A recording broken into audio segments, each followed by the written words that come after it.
the CEO Award.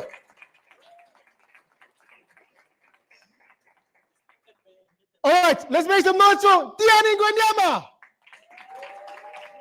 The CEO Award for Best Digital Presence. Mr. T.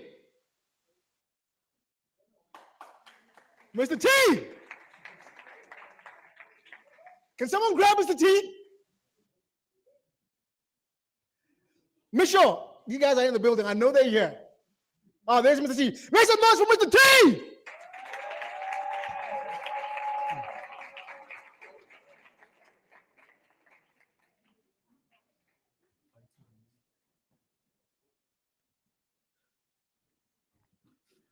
Right. Good afternoon, everyone, and welcome to this exciting event. It is the Geekulcha Annual Hackathon powered by Telkom, co-hosted with the Center for Public Service and Innovation, the CPSI, and some other great stakeholders that we'll be announcing as we go. But before we get into the hackathon, these awards are created to ensure that we set a tone in terms of the local geek culture, in terms of the young tech doers, in terms of the people who are shaping up the tech ecosystem around ensuring that we build better communities. And with the Geekulcha Student Society program, it is there to really ensure that we are accelerating student innovation, student leadership, and student impact on society and campus. And this very first category really speaks to that. The CEO Award, which speaks to the chapter that has really been showcasing the impact that they have been doing in their campus and society. And this award, ladies and gentlemen, is bestowed to one of the chapters that is quite exciting for Geekulcha. The winner of this award, the CEO Award, in terms of the chapter that has been reporting their work on digital presence. Ladies and gentlemen, can we get a drum roll? And I'm sure our models will be coming forth to really pick up the awards. So we are going to ask the chapter representatives to come on stage to collect that award. And this award, ladies and gentlemen, drum roll, goes to TUT Soshanguve campus. I have no idea. Oh, thanks. All right.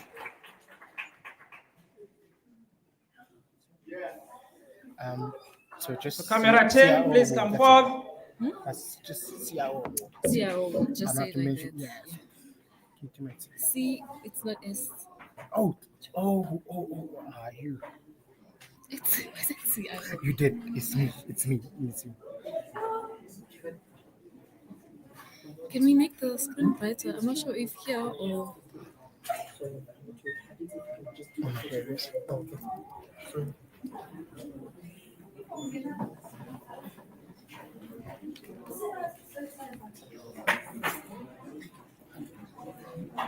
For the teaser.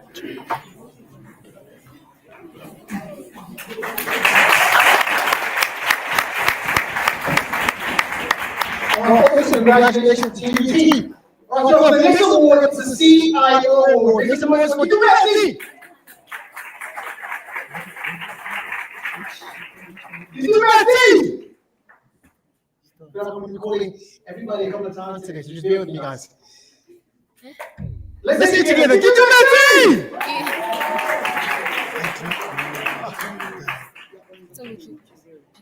Yes, give USC for the CSI award.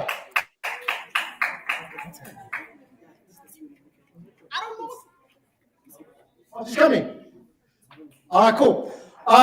So can we have TUT on stage, please? TUT on stage, real quick. Okay, never mind. Yeah. Wait, no, the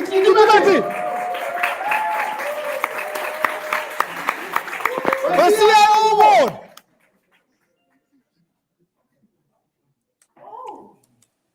Yes.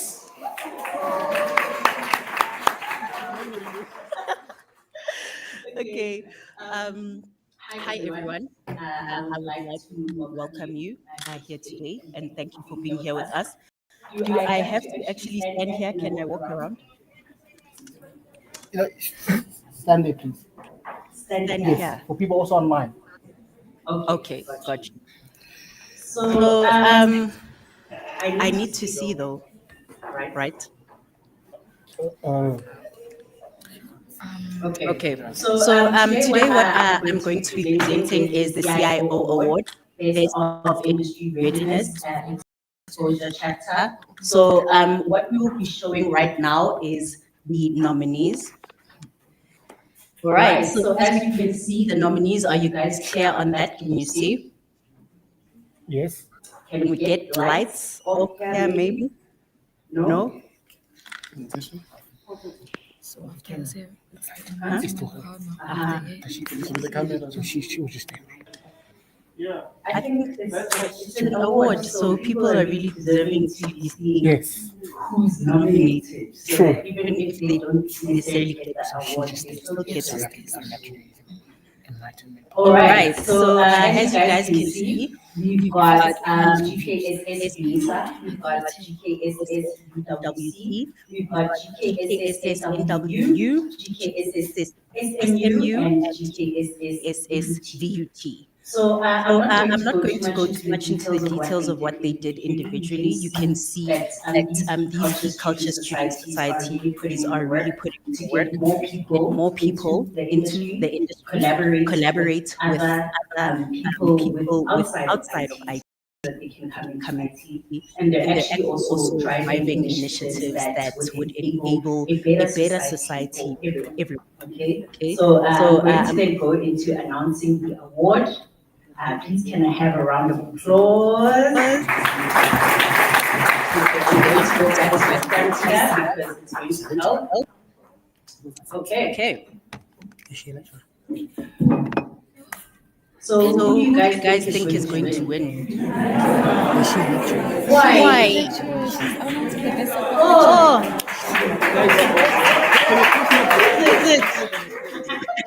okay, let me tell you who the winner is. The winner is Unisa. Alrighty. Unisa GKSS, please, if you can come and step up on stage.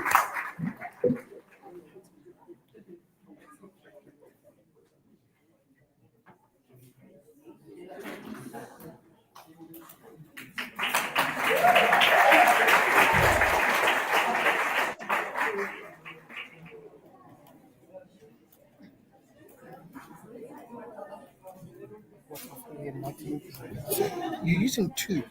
No. This was for the What's this for? for broadcasting the poll, And then yours? doing the production. Oh, so if you move, it also moves here. Thank you very much. Okay. Please give them a round of applause. Thank you so much. So now we're going to the Enlightenment of the year. What does anybody think that? Oh, by the way, I don't know if we've gone into everything. They're going to be. We're waiting to see that everybody's listening all the time, right? There might or might not be spot prizes every now and then. Either for answering a question very quickly, either for being the first to respond, either for giving a very good response. It will chop and change as we go through the expo. So Enlightenment Partner of the Year. I just want one person to say, what do you think that is? How? What? Again. Mentors. It's her again. Okay, maybe let's go to the nominees. No prize.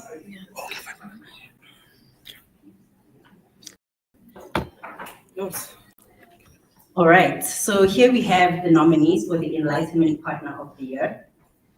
Okay, the Enlightenment Partner of the Year nominees, we have Comptia. I'm hoping that at least everyone is familiar with the people that are here, right? And if you're not, I hope you're taking notes somewhere so that you can go back and look them up. So we've got Comptia, we've got the UJ Technopreneurship Center, we have got the CPSI, and we've got Microsoft. So I already saw that when I said what, you guys already were screaming about who. So I'm not going to ask again. Please, can we have the award to come this side? Can you guys please be giving me a drum roll in the interim?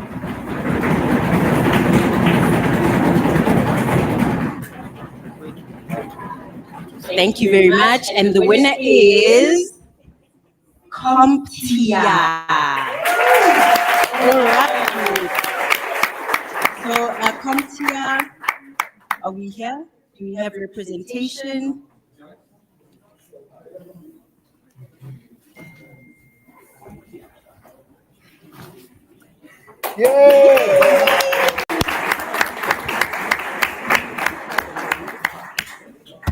Who's next? But what happened to you, Cindy? I don't get it. What? I'm only one. I know. Why didn't you send me? That means you and I have to work like this for a couple of hours. Thank you. Thank you so much. Here's Kevin. He has Is this your his phone? phone here. I'll open Is this your your phone phone? and then give it to you. Is this your phone? Yes. Let me open it here. I blame you. Okay. Okay, thank you so much, Brenda. That is a brilliant award. So we're going on to another one, Mentor of the Year. I won't lie, I'm so shocked to be presenting this award because I should be winning. Like, hello. Okay, but let's go on to the nominees so that we can see who the best mentor potentially of the year are. So who's here? Okay, nobody's attending a hackathon for the first time, I'm assuming, because we're finishing what we're starting, right? Right? They are first comers to a hackathon who have projects. Even better. I love it. We'll be talking to you guys. But for the first comers, then I'll explain what a mentor does. They're going to be guiding us, everyone in the room, through the projects. They're going to be listening to the ideas that are being developed, the solutions, whether it's actually addressing a problem, and then we go into the financial side, we go into sales, we go into ideation, solution design, we go into the technical components, the actual coding and solutioning, and then also in presentation. So we need mentors, they guide that, so that whether you're a first-time attendee or you've been attending for a long time, you can then get the mentorship you need. So for our nominees, we've got, I can't see, but I know Mr. Tulani Mabuza, okay. We've got Mr. Ronnie Mabukela. We've got Mr. Bernard Mashala, we've got Mr. Charles Rataba, and we've got, oh my gosh, my glasses, we've got Ms. Demozo Masilo, right? So these are the mentors that we've got, and if you guys can please give me a drum roll so I can announce the winner.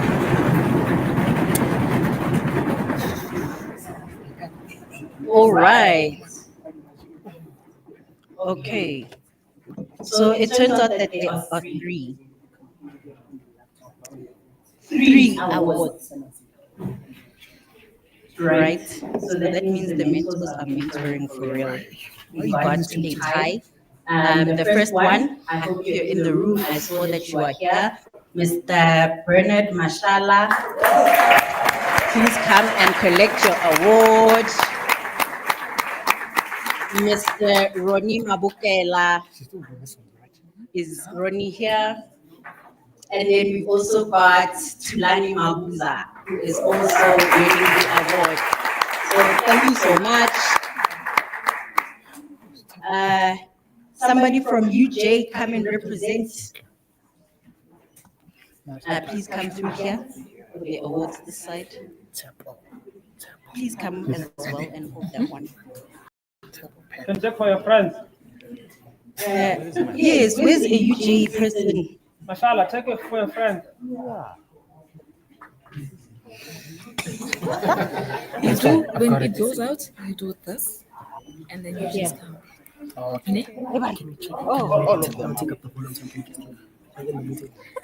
It's the one. This one is the one that's posting. So I'm gonna have to. wow.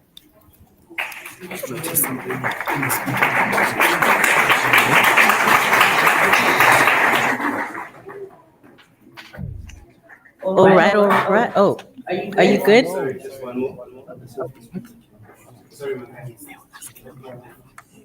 What did you guys end up? Did you go to reception? The Wi-Fi is here. It's on my email. They sent it to me. Thank you so much, everyone. I hope that you all were inspired to be mentors of the year. And we have a lot of people who transitioned from mentee to mentor this time over I here. did after the. So I think that's my portion. No. Okay, it just keeps rolling. I'm within. GKSS Partner of the Year. Okay, is anybody here in a GKSS society? How many of you have heard of GKSS society, other than those who already said they're in it? Okay, so we'll put in work there on our side. So from the GKSS, we'll go into explaining it. This is the portion of awards. So let's go on to the nominees so that we can look at the GKSS Partner of the Year. So in the nominees, we've got once again appearing Comptia. We also have Lula, which we will also then learn more about, and we've got the CPSI. So if we could please have a round of applause, and then we can determine who the GKSS Partner of the Year is. And that goes to the CPSI. CPSI, please come and collect your award. CPSI. Brilliant. They've been shouting CPSI every award, so here we are. Warm up the crowd before you come, Mr. Tiffany. Warm up the crowd before you come, Mr. Tiffany. Where is he? He's by the door. Why am I from the crowd? Well, now I'm like, they must make noise.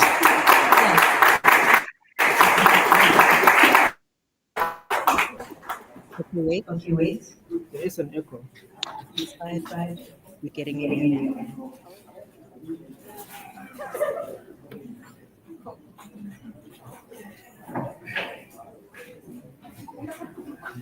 Okay, brilliant. Thank you so much. Moving on. Oh. You know what I'm saying? Okay, I'm gonna hand over back to Bravo. Thank you so much for having me. I'll be here for the weekend. All right, make some noise for Geekulcha. Wait, so that is normal program for next week and then they come on the platform. So guys, you guys need to make some noise. He's a remarkable man. They said I must hype up so much that I must add in, adjectives that are not me, so I need to create. All right, so for the next award, we got the most impactful chapter of the year. We got Mr. Temple Packer.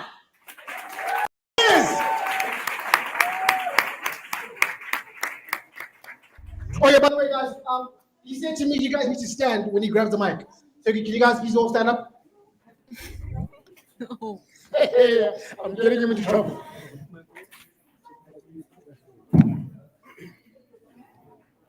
Right, good afternoon. Good afternoon, everyone. All right, that's more like it. Thank you very much. Welcome to PCX. Welcome to Telkom. Welcome to Joburg. A lot of you coming from far away to get here, and I'm happy to see some of you guys that we saw through the regional hacks. And so I'm excited to be part of this beautiful geek student society, is it? It sounds like a big church, this. And the man himself, yeah. But yeah, I'm privileged to announce the next category for the following award, the most impactful chapter of 2025. Do we have the nominees on the board? We have first one, University of the Western Cape. We have UNISA. We have SPU. We have NWU, Northwest University, and University of Limpopo. And drum roll. The winner is Sol Plaatje University, SPU.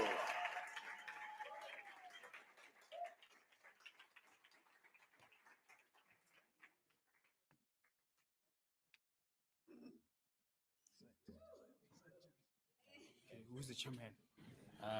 Chairman, the secretary. Awesome.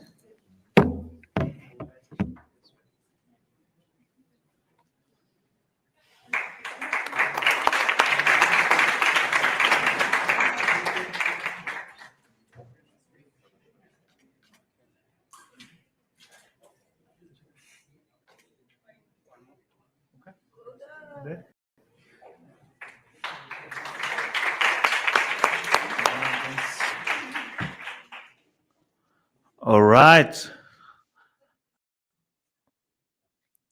We have one more category.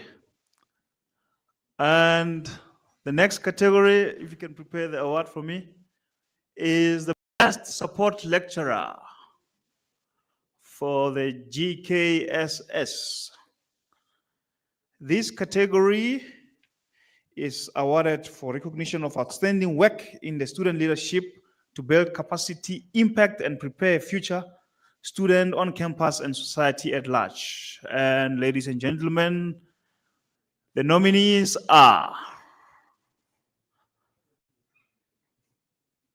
Mrs. Eva Mamabolo, lecturer at Sol Plaatje, Mr. Ronnie Mabukela, head of Tech Premier Center at UJ, Ms. Naledi Matole, coordinator at Sefako Makhato, Mr. Mashala Hutchison, lecturer at Vembe, and Nchusheko Shirindi, University of Limpopo.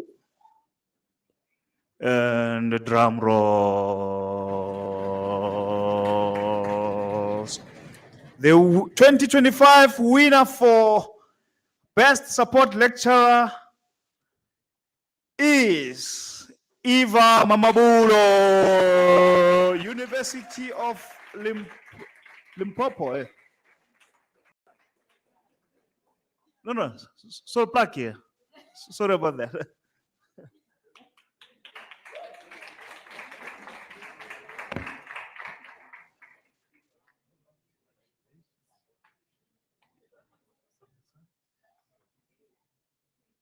You take the.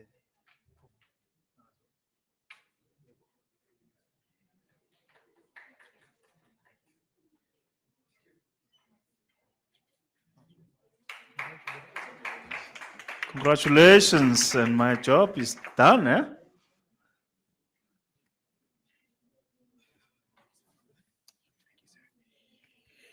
All right, guys, let's make some noise.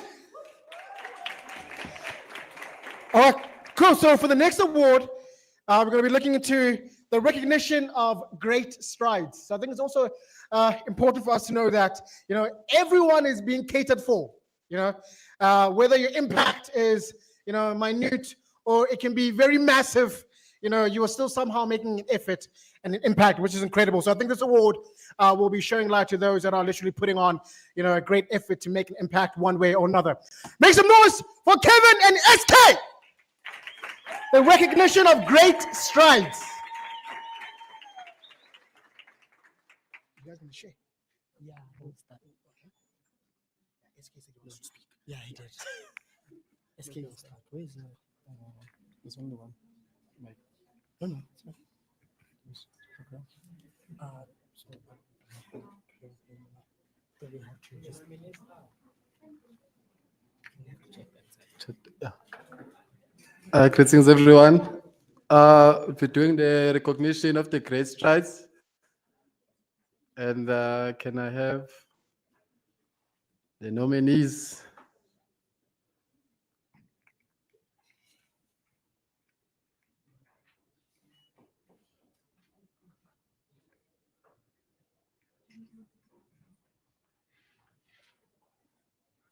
Are we winning? No.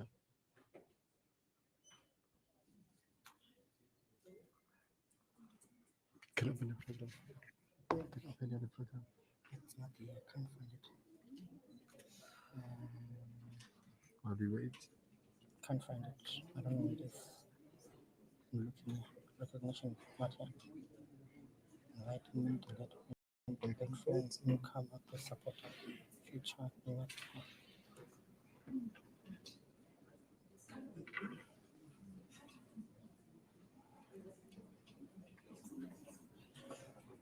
All right, guys, let's cheer them on as they get it together.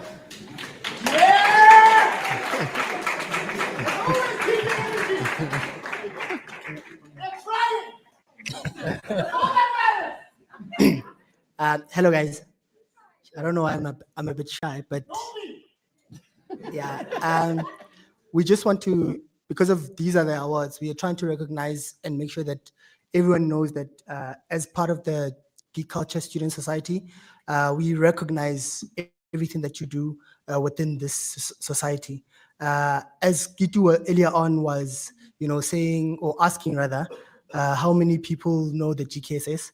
It looked like a lot of people didn't know, but absolutely, it's in our part to make sure that there's more people that know about the society, because of the aim is to, make impact with this society. So we want to make sure that in your universities and each and everywhere you are making impact. So we want to recognize everyone that has made impact so far. So he will start. Remove your glasses! Okay, maybe just also piggyback what Kevin just said. So these awards, they are very special, guys, because you'll find that they are first-year students. So we're trying to make sure that that gap of a digital divide is being bridged. Also making sure that they get comfortable when they're stepping into the ICT industry. So the first one, we're going to recognize the following chapters, individuals for their outstanding work in the GKSS ecosystem. So we have GKSS, NW, we have UFH, we have VUT, UL, SMU, and Mr. Letabo Maepa. I don't know if I'm saying this correctly. Round of applause. Yeah, can you clap for them, guys? Can they come at the front to receive their awards, their recognitions?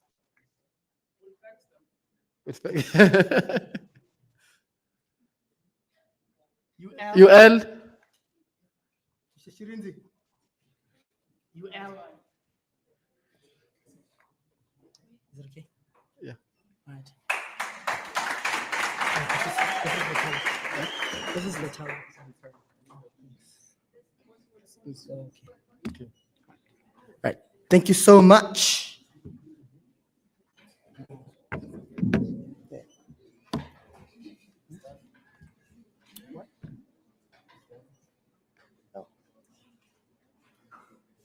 Unfortunately, it just happened. It's the matrix.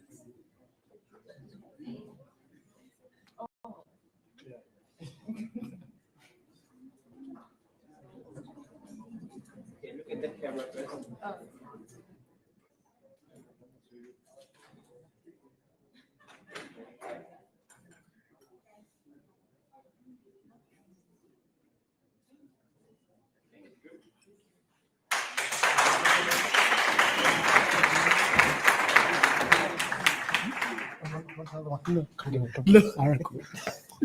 My brother.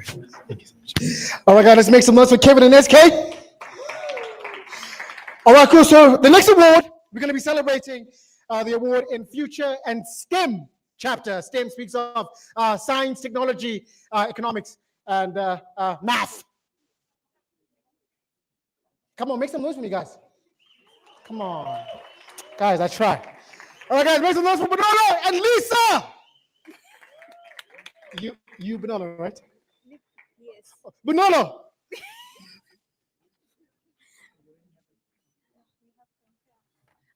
Thank you everyone for coming, and we appreciate everyone's effort from far and close who managed to come here and celebrate people who have put so much of impact into moving the GKSS and ensuring that there is impact that takes place. So without wasting any time, I'll announce the best future and STEM chapter. But prior to that, we can look into the nominees. We have GKSS UFH, we have GKSS VTC, we have GKSS SPU, GKSS Midrand, and GKSS KZN. So if you think one of your team is gonna win, just shout the name. Without wasting any time, the winner of Best Future and STEM Chapter 2025 is, drumroll please, GKSS South Blackie University.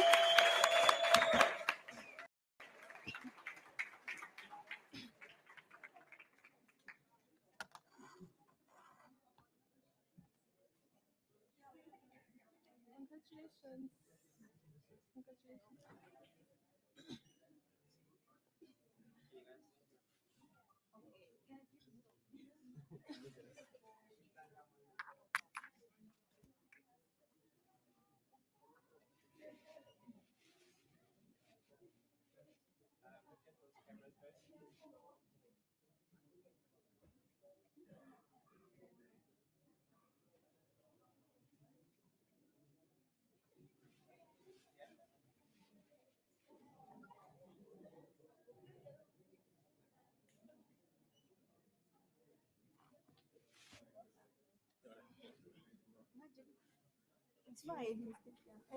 Okay.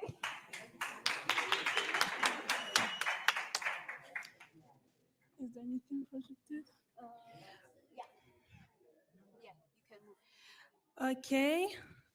So we are on the next award, which is the Best Newcomer Chapter of 2025. We can have the list of the nominees. Yeah, so we have GKSS UZ, we have GKSS Midrand, we have GKSS DUT, GKSS VTC, and GKSS UFH. So we're gonna have a look on it, who received the awards. So the winner of the Best Newcomer Chapter of 2025 is, drumroll, GKSS Midrand. You can come in the front for the picture and the trophy. Midrand.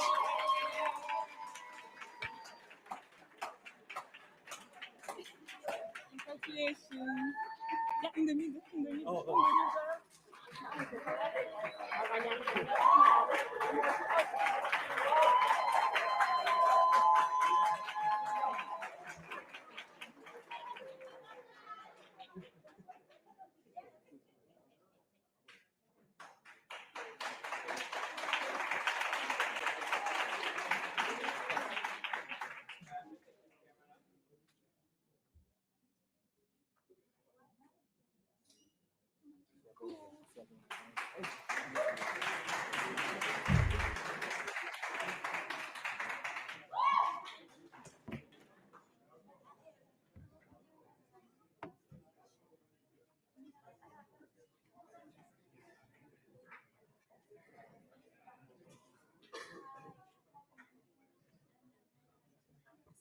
No problem. All right, guys, make some noise for Bonolo and Lisa. Lisa, they were going crazy over your accent over there. They were saying you sound amazing. So they were asking me, like, where's she from? I'm like, no, she's from Congo. You know, you can hear that accent. Yeah, you're from Congo, right? Guys, make some noise for Congo. She's carrying Congo on her shoulders. She's representing. Are you are new? You're new? You're not new. No, I don't mean on this earth. I mean like, yeah. Because I haven't seen you before. It's your first GK hack. All right, sorry guys, the accent is drawing me in. All right, cool.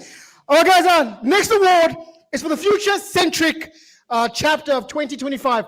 Makes the most for Tiane Ngwenyama.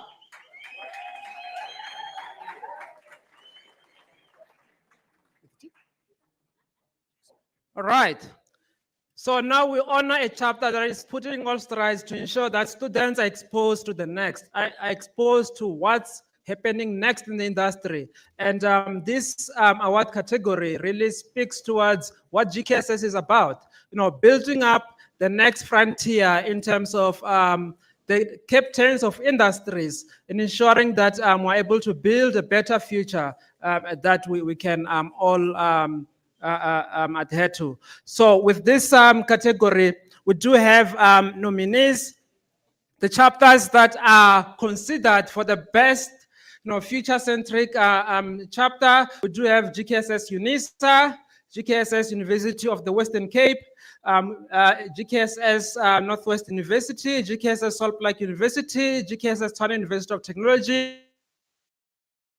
And ladies and gentlemen, the winner of the Future Centric, which is one of the key fundamental essence of the different work that we do. And ladies and gentlemen, the winner of the Master of the Craft Award goes to... They gave me a microphone, big mistake. Tashaya Naidu.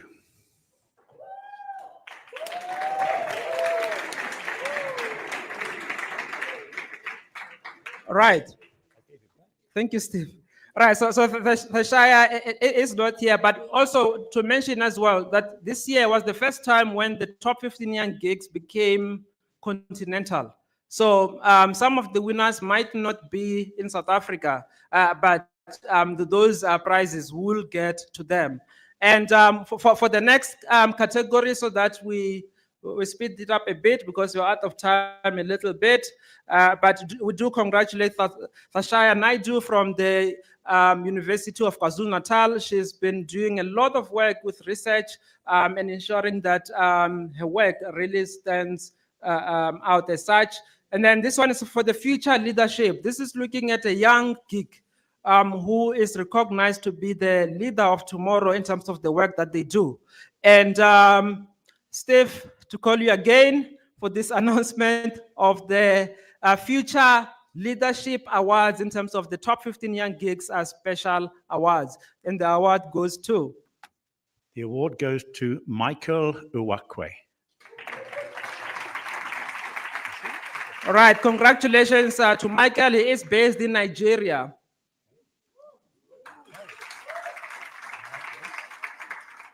I'm accepting these on behalf of all of our foreign.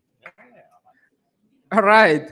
And now, ladies and gentlemen, if we can, so now we're going to be announcing the Best Innovator Award, but for this, I'm going to call upon whom we call the cousin of geek culture. Ladies and gentlemen, the CIO of the Center for Public Service Innovation, Mr. Muzi Ntombela.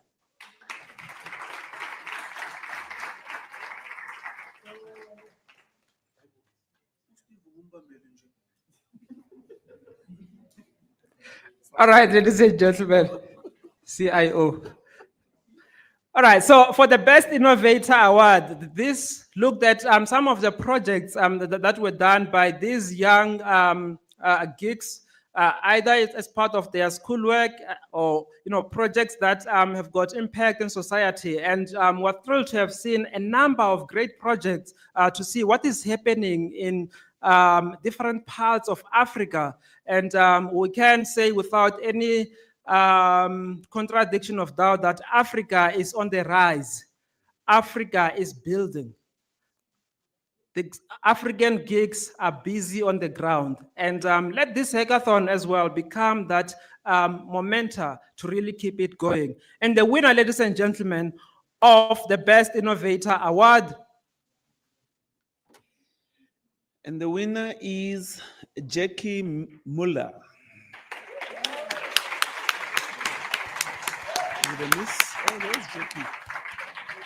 All right. A huge hand of applause to Jackie, ladies and gentlemen. Oh, no, nice to meet you, by the way. Nice to meet you for the very first time. Okay. Some innovation happened there.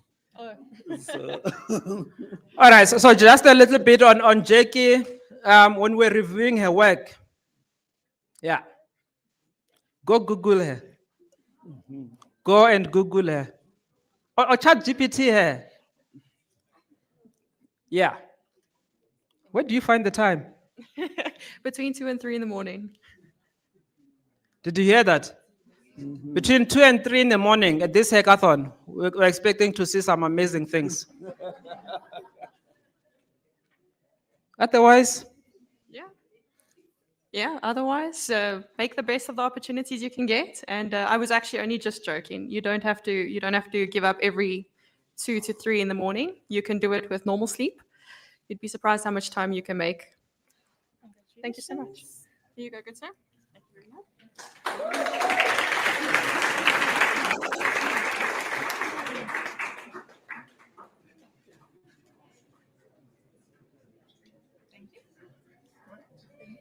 right, Jackie Muller, ladies and gentlemen. Right, and the next category.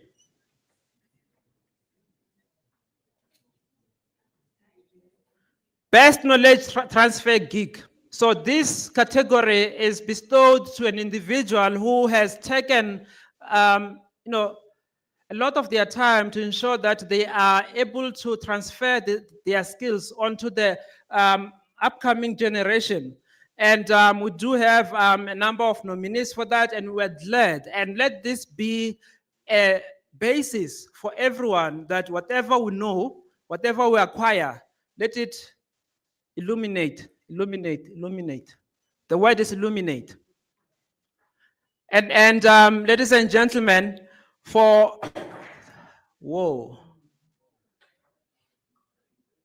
Are you nervous about the winner? Ladies and gentlemen, a hand to our awards coordinators there, just to give them some confidence. And to quote our CEO, today is still fine.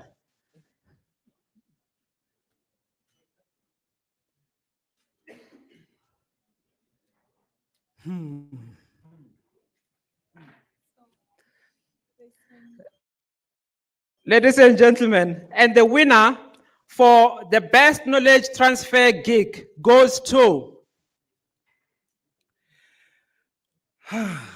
yeah. Do you want to take a guess?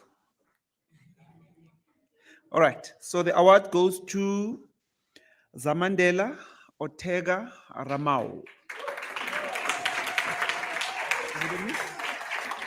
All right, Zamandela is based in Mozambique.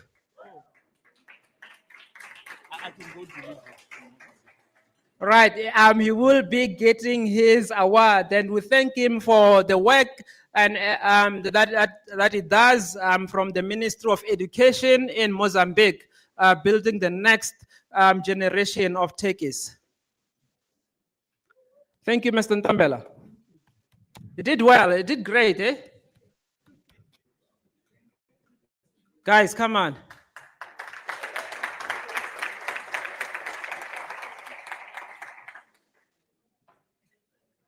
All right, and the last one, ladies and gentlemen, the last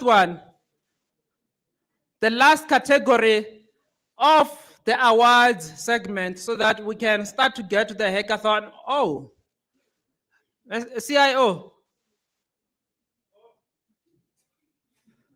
All right, so the ultimate geekstar of the year. This is the overall gig that has been identified to meet all the different elements of the top 15 young geeks. And the ultimate geekstar of the year is really the one that we then look up to from, different elements in terms of the growth of the tech ecosystem in Africa. And ladies and gentlemen, it is our pleasure to announce that the ultimate geekstar of the year 2025 of the top 15 Young Geeks Special Awards. No, I wish we had music.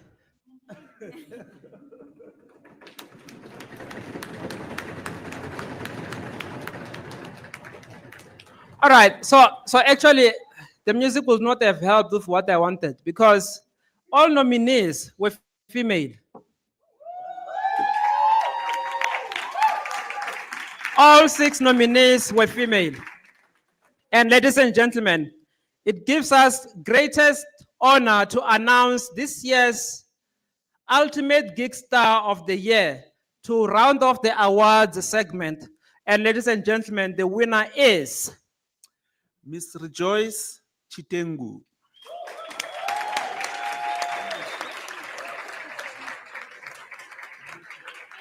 Okay, Ms. Rejoice Chitengu is not here, but it is quite interesting because the chapter of the year, who was the chapter of the year? Salt Lake University, right? Ms. Rejoice Chitengu is a product of Salt Lake University.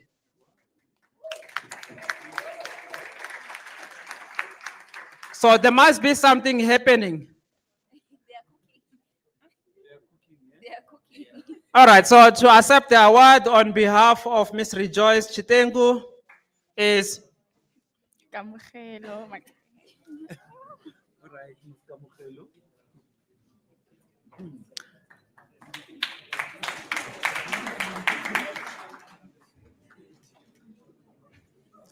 right, ladies and gentlemen, and that brings us to the end of this segment of the special awards of the top 15 young geeks. We will now be transitioning into the hackathon. So I just want to state to everyone before we go into the intermission for the hackathon. So I know a lot of you are panicking. So some of you are attending a hackathon for the very first time. There is no need to panic. You will be guided. There is support. We do have support mechanisms in different ways. And as the hackathon will be kicking off, we urge you to remain calm, stay focused.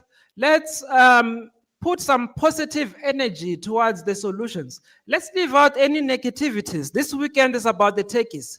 This weekend is about building solutions. Other things of, Kaiser Chiefs and whatnot, we'll see them next week. Let's focus on building a solution that really creates impact. And this is what this hackathon or this weekend is really about. And it is quite an exciting one. And before we forget to do anything, can we please give a huge hand of applause to Telkom?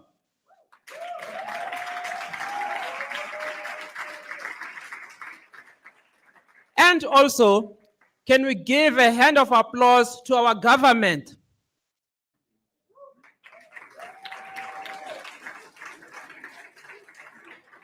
The Center for Public Service Innovation, ladies and gentlemen, are one of the key partners that have powered up this hackathon. Also, this hackathon is happening in Kenya at the same time.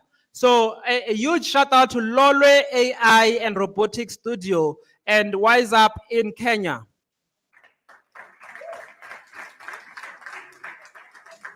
A huge hand of applause as well to our partners at Amdocs. They were with us in Mpumalanga as well. They are also here. A huge shout out to our partners, Play. So, Play is the official energy drink sponsor for this hackathon. A huge shout out to our partners at BBD Software. A huge shout out to our partners at Comptia.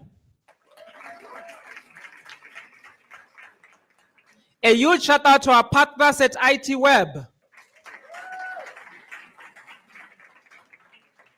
A huge shout out to our partners at Mind City.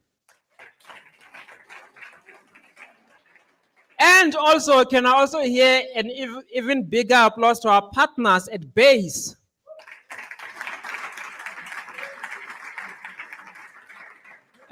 My CEO is just standing across the room. I'm looking at me like, okay, I hope he doesn't forget. Yeah. A shout out to my CEO, ladies and gentlemen.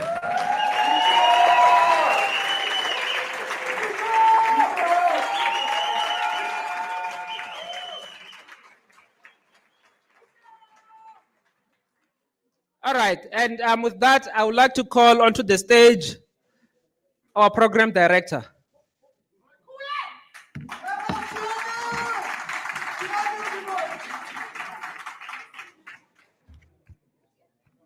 All right, guys, make some noise for Mr. T. And also, let's make some noise to the 15 top geeks. Jackie, is it Jackie? Jackie, you have, or you discover so many innovations and solutions at 2 or 3 in the morning, right? Can I be your friend? Because for me at 2 or 3 in the morning, I'm fighting spiritual warfare. We are fighting, we are waking up. Ah! But yeah, we'll try. Guys, let's make some noise for this guy. My brother, stand up, please. I was stuck outside in the gate with this guy. This guy said to me, I'm not going home. My brother. No, stay. My brother, what's your name? Chibeng. Chibeng. Yeah. Yes. All right, cool. So we were stuck outside for a couple of hours. And my brother said, by fire, by force. What did you say? I'm not leaving. Hey! What did you say? I'm not leaving. Why? Well, I'm here. It's the hackathon, baby! Make some noise for him. All right, cool. So, I've been part of how many hackathons have I been part of? I should be a mentor now, right? We should say that there's only one mentor, and it's me. I help everyone, and I choose. I'm kidding. All right, guys. So we're now stepping into an incredible time of the Geekulcha Annual Hackathon, right? So it's not just only about solving powerful, innovative solutions using the power of technology, but it's also a vibe. Geekulcha hackathons are like no other hackathons. We have fun. We learn from one another. We impact one another, and also we utilize, the information that is given to us by our mentors. But also, think about it, right? Whenever we are in such spaces like this, there also has to be the power of networking, right? You guys are connecting with each other, but also you're connecting with the sponsors and the mentors that are here. So you guys also need to utilize such opportunities where you're not only speaking to your team members, but also talk to one another and curate the vibe of networking, all right? And also, hackathons. It's the perfect opportunity for you guys to showcase what you can do, not only in coding or designing, but also communication, right? You share your ideas, but also you're gonna come onto the platform and present to the judges that will be here, ultimately listening to those groundbreaking, powerful solutions that you guys will have. So make some noise, everybody. So, I don't know whether we should have a 5-minute break, a proper one, where you guys stand up and go outside. Should we do that? Let's do it, guys. You know why? We do it because we can. Let's show them that we can stand up now and just leave this room for 5 minutes. And they're going to put the counter on the screen, right? And we're not going to come back after 5 minutes. We're going to make it 10 minutes because it's about us. Okay, guys, 5 minutes. Let's go. We're back. 5 minutes, guys.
Is that the case?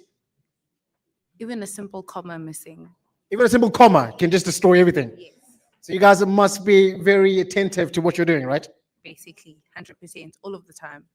All right, guys, let's make some noise for Rose. And also, quick, a show of hands. Who's here for the first time? My brother, what's your name, first and foremost? What's your name, bro? Musikekan. Musikekan, where are you from? I'm from TUT. From TUT. How did you find out about this hackathon? Through the Geekulcha Society, they posted it on social media. Through Geekulcha, they posted on social media. Please tell them on the phone that I'll be there real quick. And then, now being part of this hackathon, what is your goal? This is your first time being a part of the hackathon. What are you hoping to achieve being here? I hope I can be able to showcase my coding skills, and I hope we have an idea that wins.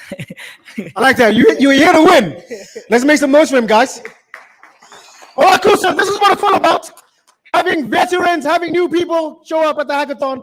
We're all here together to learn together, to work together, to find a common goal, which is to work on those amazing solutions you guys are working on, which is awesome. All right, guys, let's get into the show. I'm going to call the first speaker right now.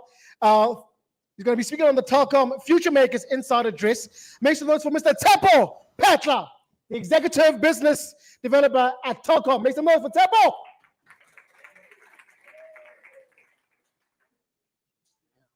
You didn't know.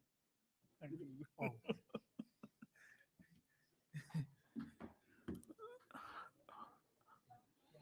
All right. Good evening, everyone, and welcome once again. You would have heard my voice earlier. Welcome to Joburg. Those who are coming outside of Gauteng, can you raise your hands? All right. Do we have KZN?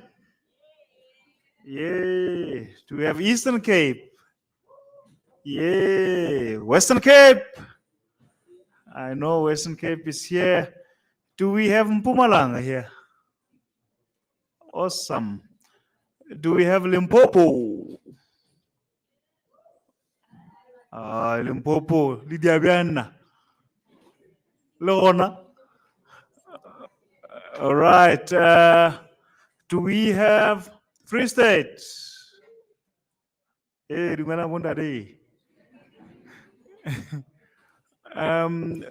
we have, who else? Before the hosts here, who are we missing? Northern Cape, Solplaki. Halala. Gauteng.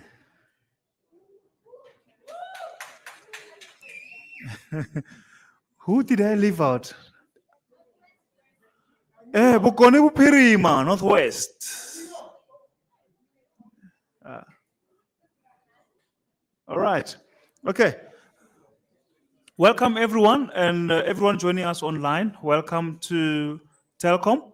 I'm just going to give you a little brief about the organization as well as Telkom Future Makers. Part of my responsibilities is to look after Telkom Future Makers, which is our enterprise and supplier development program. And we are sponsoring this particular hackathon, which is a culmination of many other regional hackathons that we have held, our Telkom 10X hackathons that we have held at various provinces. So we are here as Telkom Future Makers, part of Telkom Group. You would be familiar with our Telkom Consumer and Small Business, which is where you typically get your SIM cards, your nice cell phones and the like. That's the brand you guys are mostly familiar with and you interact with. But that's not the only business in Telkom Group. We have BCX, which is where we at today, which is our technology integration business and our IT business. We have OpenServe. Who of you are familiar with OpenServe in here? Okay. OpenServe is part of the Telkom Group. This is our fiber network wholesale infrastructure business. So when we say that we are the backbone of the South African economy, we mean it, because if we switch off the OpenServe network, literally everything comes to a standstill in this country, from your banking. I don't want to mention that name of that bank where you like queuing a lot. That one, that long queue, even though the other banks are empty, you'll always find a queue this side. Even that one will not be able to function, because our network is that critical to the country. And then we have, of course, Telkom Group and a few other business units responsible for our property business and the like. So we are excited to be part of this. We've been part of the Geekulcha hackathons for a while now, but this particular year is special to us. We're celebrating 10 years of Telkom Future Makers, and I would like you to give a round of applause for that. Why this is a significant milestone for us is because as a Telkom Group, we committed ourselves to playing our part in the ecosystem. And we do so through various programs. Telkom Future Makers plays their part from, programs like this, the ideation programs like hackathons. We support set up businesses up until commercialization. And once you start doing business with us, we have supply development programs that we offer. So we don't take this initiative lightly. We are very much committed. You would see over the past few years that we have been a partner of this Geekulcha Hackathon, and we aim to continue to support this initiative. Why this is important for us is that, unlike many other sectors, live streaming is on.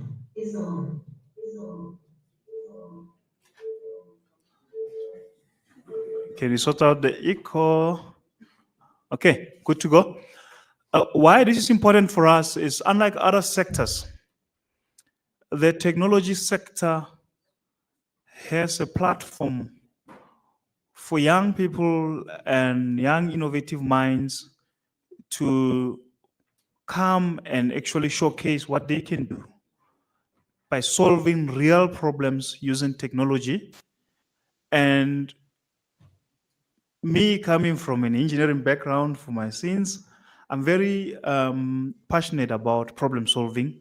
It comes as, I get excited whenever there's an opportunity to solve problems, but not many fields out there get this kind of opportunity. So congratulations for you taking up this challenge and actually being courageous to come here and spend the next 2 nights and a couple of days with us, solving real problems using technology. And that excites us because it means that the next generation of innovators is being created in this room here. And I look forward to the innovation that will be coming out of here. I would like you guys to seize the opportunity and apply yourselves. Just some tips on how you can, crack this at the end. Most of you here are great coders and developers. You do that very well. What will set you apart is going to be how you solve a real problem and you honor the problem-solving process. If you come up with some fancy tech that does not connect to people, it does not solve anyone's problem, it'll be all well and good, but at the end of the day, it did not, impact people. Think about real-life problems and think about how you can apply the tech skills that you have and the technology that is available to actually solve real-life problems using your technology. And we would like to invite you to consider certain areas as well, not limiting you to any areas, but we have some affinity to innovation in the sustainability space as well. It has been neglected for some time. In our 10X, we had a theme around customer experience. So you'll see that with that as well, we're considering your solution in relation to how it affects people and how it makes people's lives easier. So we're happy to announce that the winners of this hackathon will receive prize money sponsored by Telkom, thanks to Telkom Future Makers. And the lady that made it all possible, I want to just acknowledge her, Matebe. If you can just stand up and get a round of applause for Matebe from my team. She's done very, very well trying to get this hackathon going. And from my side, I would like to really appreciate it. And sitting next to her is Asavela, who's been very helpful in the regional hacks. But she's here the whole weekend as a mentor as well. So she's giving up her time to come and spend the weekend with you here. So please, this is how much we take this seriously. The winner also gets to be incubated. So they get an incubation opportunity with Telkom Future Makers. So we'll help you set up your great idea as a business and hope that you can sustain it going forward. So all those details, I think, will be shared later. But welcome and all the best. Yeah, I hope to see you on Sunday taking the winning prize. May the best team win. Thank you.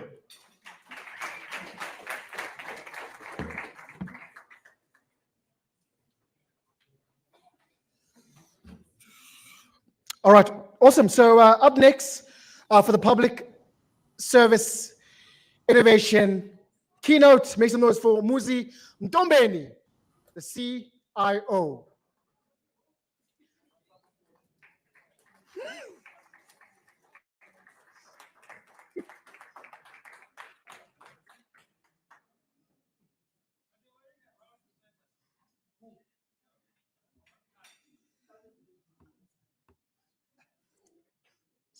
Did I say something wrong? You still don't know my surname. Oh. Ntombela. What's wrong with you?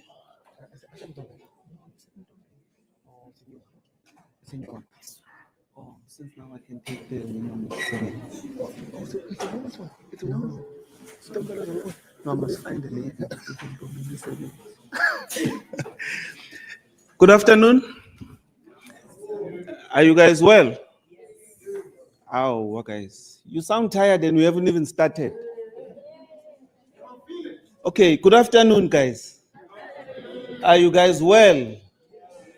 Welcome. I'm excited to be standing in front of you. My name is Muzi Ntombela. I am from the Center for Public Service Innovation. We are very passionate and big partners of Geekulcha, purely because we have similarities in what we do. Our mandate is to drive innovation in the public service. And we do that in so many ways, and amongst other ways is to look through technology to find solutions in the public service. And we work across the public service. You can think of education, you can think of safety and security, you can think of health, you can think of agriculture, you can think of social services. For as long as there is a service that ought to be rendered to a citizen, which is yourselves, your uncles, your mothers and brothers, even the pension that they will receive at retirement, we have to play a role because that's a service that's being rendered to you. Now, it is very important that we always ensure that the quality and the type of service that we render to the citizen is of quality and it's efficient as well. and it must be effective. Now, some of you here are public servants of the future. Some of you here are problem solvers of the future, because you don't need to necessarily work for government to provide solutions to government. So some of you will have your own startups where you would be looking at providing solutions to government. But I just want us to take a moment and acknowledge the role that geek culture is playing in this particular space. Now, in the innovation space, we always say there are key pillars that would make innovations thrive in an ecosystem, in an environment, in a department, in a company, in an organization. And there's a couple of them. But the most critical one that I always look to is the creation of an enabling environment where you are allowed the opportunity to participate. Some of you are not yet in the work environment, but if you do your research and you ask around, you would be told that there are some environments where your opinion does not matter. Come in, do what you're supposed to do, go home. That's it. If you have any ideas, they are just for you. And if you go that route, no innovation will take place. Now, what geek culture is doing, they are creating an enabling environment. That is why you guys are here. That is why you are able to participate. That is why you are able today to share your views and opinions on how to approach some of the challenges that we are faced with, because you are here to tackle some of the challenges that we have in the public service, in our communities. Am I correct? Am I correct? Yes. So, allow me to say, there is no innovation if there is no problem that has been identified. Because what are you solving? What are you innovating for? For me, it says each and every one of you has identified a problem somewhere, whether it's in education, whether it's at health, whether it's at a local municipality where you want the municipality to respond faster, you have identified a challenge somewhere. Now, geek culture now has created this environment now to say, let's come together. Let's see how we can actually solve these particular problems. Let's hear your way of thinking. Now, what I want to say to you is, it's very important for us then to let's understand the problems that we want to solve. Writing code is second nature to you guys. You can write code for anything. You can write code for anything. Correct?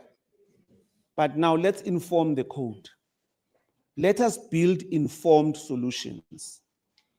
Let us take 80% of our time and let us understand what the actual problem is.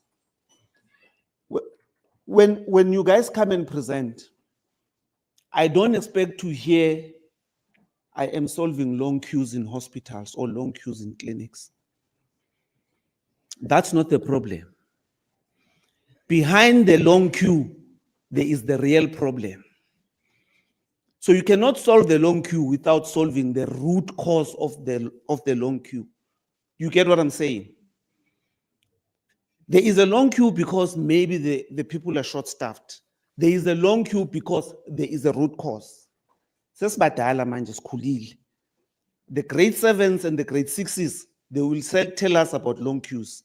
But you all ought to know better now that you're supposed to do your research and let's get to the root cause of why are actually kids at Vulamasango High School always failing every year. Go deeper and let's analyze why that is happening. and then let us come up with those particular challenges that would actually solve the root cause. You do understand what I'm trying to say? When you keep coughing and I give you a cough syrup, I'm solving the cough. But what causes the cough? Am I solving that? Guys, am I losing you? Okay, so I'm thinking you all are lost. Remember, you are not in Joburg. Mhlambe we are still lost when someone said, "Welcome to Joburg." Cha, siseTshwane, siseCenturion. Right, right. So when you keep coughing, then I must go and find out what's the reason for you to keep coughing. In the environment where you're sitting, are the aircons too cold? That could be a root cause. Or nidlala ngamanzi, are you playing with water? Right? So that could be the root cause of you keeping on coughing. So actually me keep on giving you the cough syrup, I'm just treating the part. But what causes the part? That needs to be solved, right? So we are at that level now. GK Hack 2025 is at that level, right? You've got the skill, we have no doubt about that, right? Now, you guys are in teams. Teams, right? Means you have got individual but unique skills in each and every team. Correct? That's how you picked yourselves, right? Please work to each other's strengths. Acknowledge what the next person is good at and capitalize on that. If one of you is a very good speaker, you have someone who is going to do your presentation. In each and every team, you need to identify who is going to become your business analyst. In the business world, someone needs to go and sit with business and say, what are your problems? How can we as ICT providers solve your problems? Then they will tell you their problems. To say, problem number one is our invoices take very long to be paid. Problem number two is these service providers take long to reach us. Now, business analyst then goes back to the technical team and says, technical team, we need to solve the turnaround times of the invoices, and we need to solve the turnaround time of problem number two, problem number three. There is no house that will be built without an architect. I can guarantee you that. That is the role of the business analyst, of the architect. And that person must always keep in check if we are still in line as we are building with what we are solving for. You remember the story of Tinswalo, right?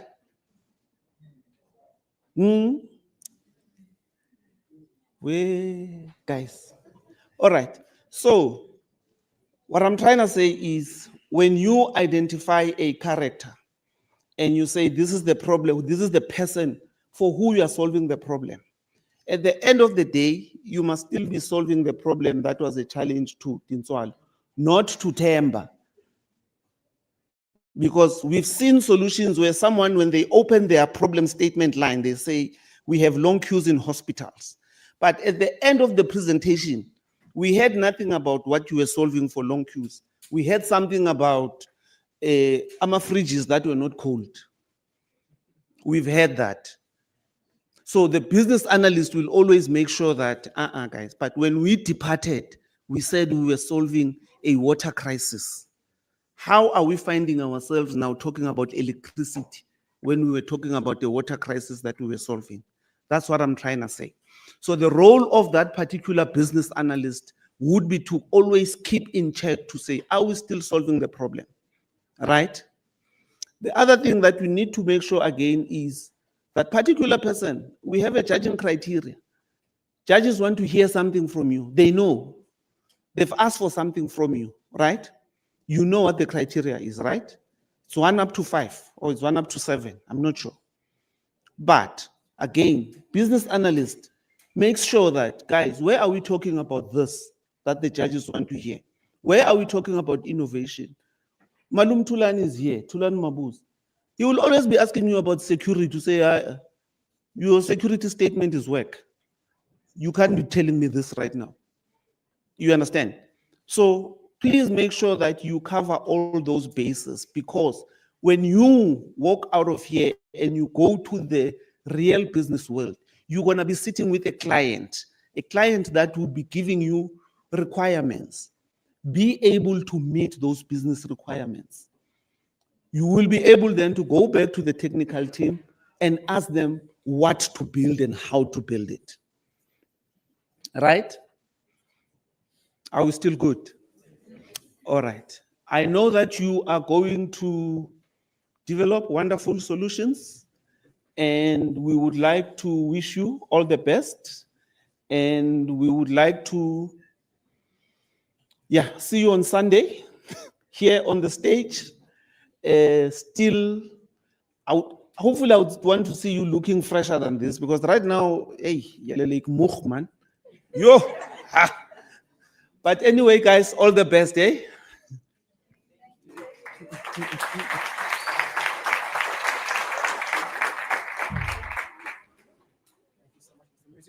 Yes, sir.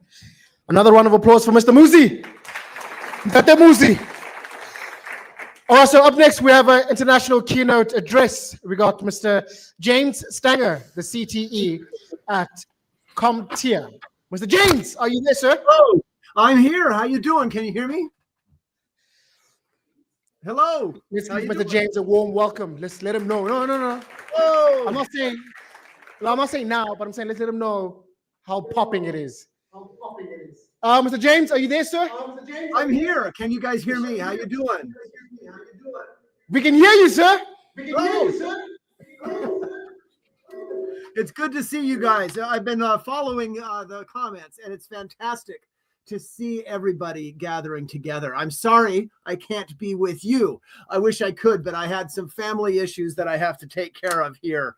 My oldest boy's wife had a baby, and she's doing well, and the baby's doing well, but it was a very difficult delivery, and we've been helping take care of the kids while she gets better. So everybody, I am so glad to be here. I've been listening very carefully to the previous presentations, and they are so correct. Problem solving, being creative, understanding how to address root causes. That, folks, is what you're going to be doing through Sunday. You are going to be prepared now to create business solutions.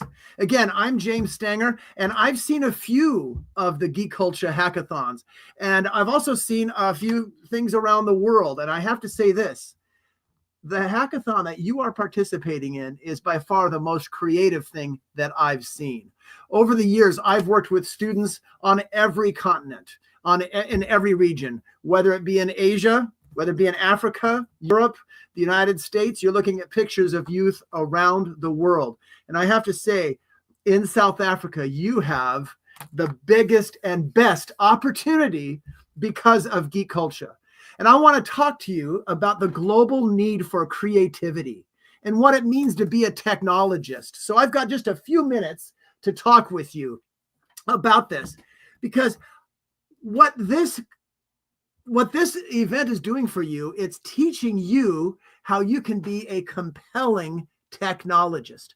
And by compelling, I mean somebody who basically compels somebody to hire them, because you're going to be learning those skills, whether they be in business development, mapping technology to a business, coming up with creativity. You're going to be proving that you know your stuff, not only this weekend, but in the future, because creativity is so critical in today's environment worldwide. Do you guys know what the meaning of technology means?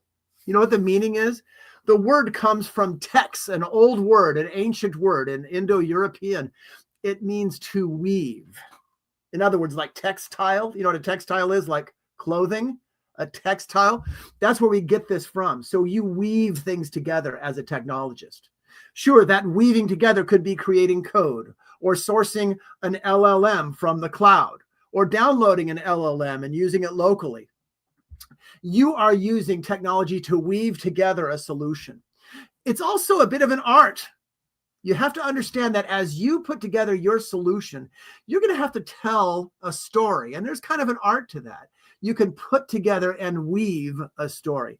And finally, technology means speaking or a discourse and also a science. So as you get together over the next couple of days and select a spokesperson to speak for you, as you weave together a solution, a business solution that addresses a root cause, think of yourselves as technologists who tell a story. It's scientific, yes, it's linear, but you also have to talk about not just the what, but the so what. The so what meaning, why is this thing important? When I say this thing, this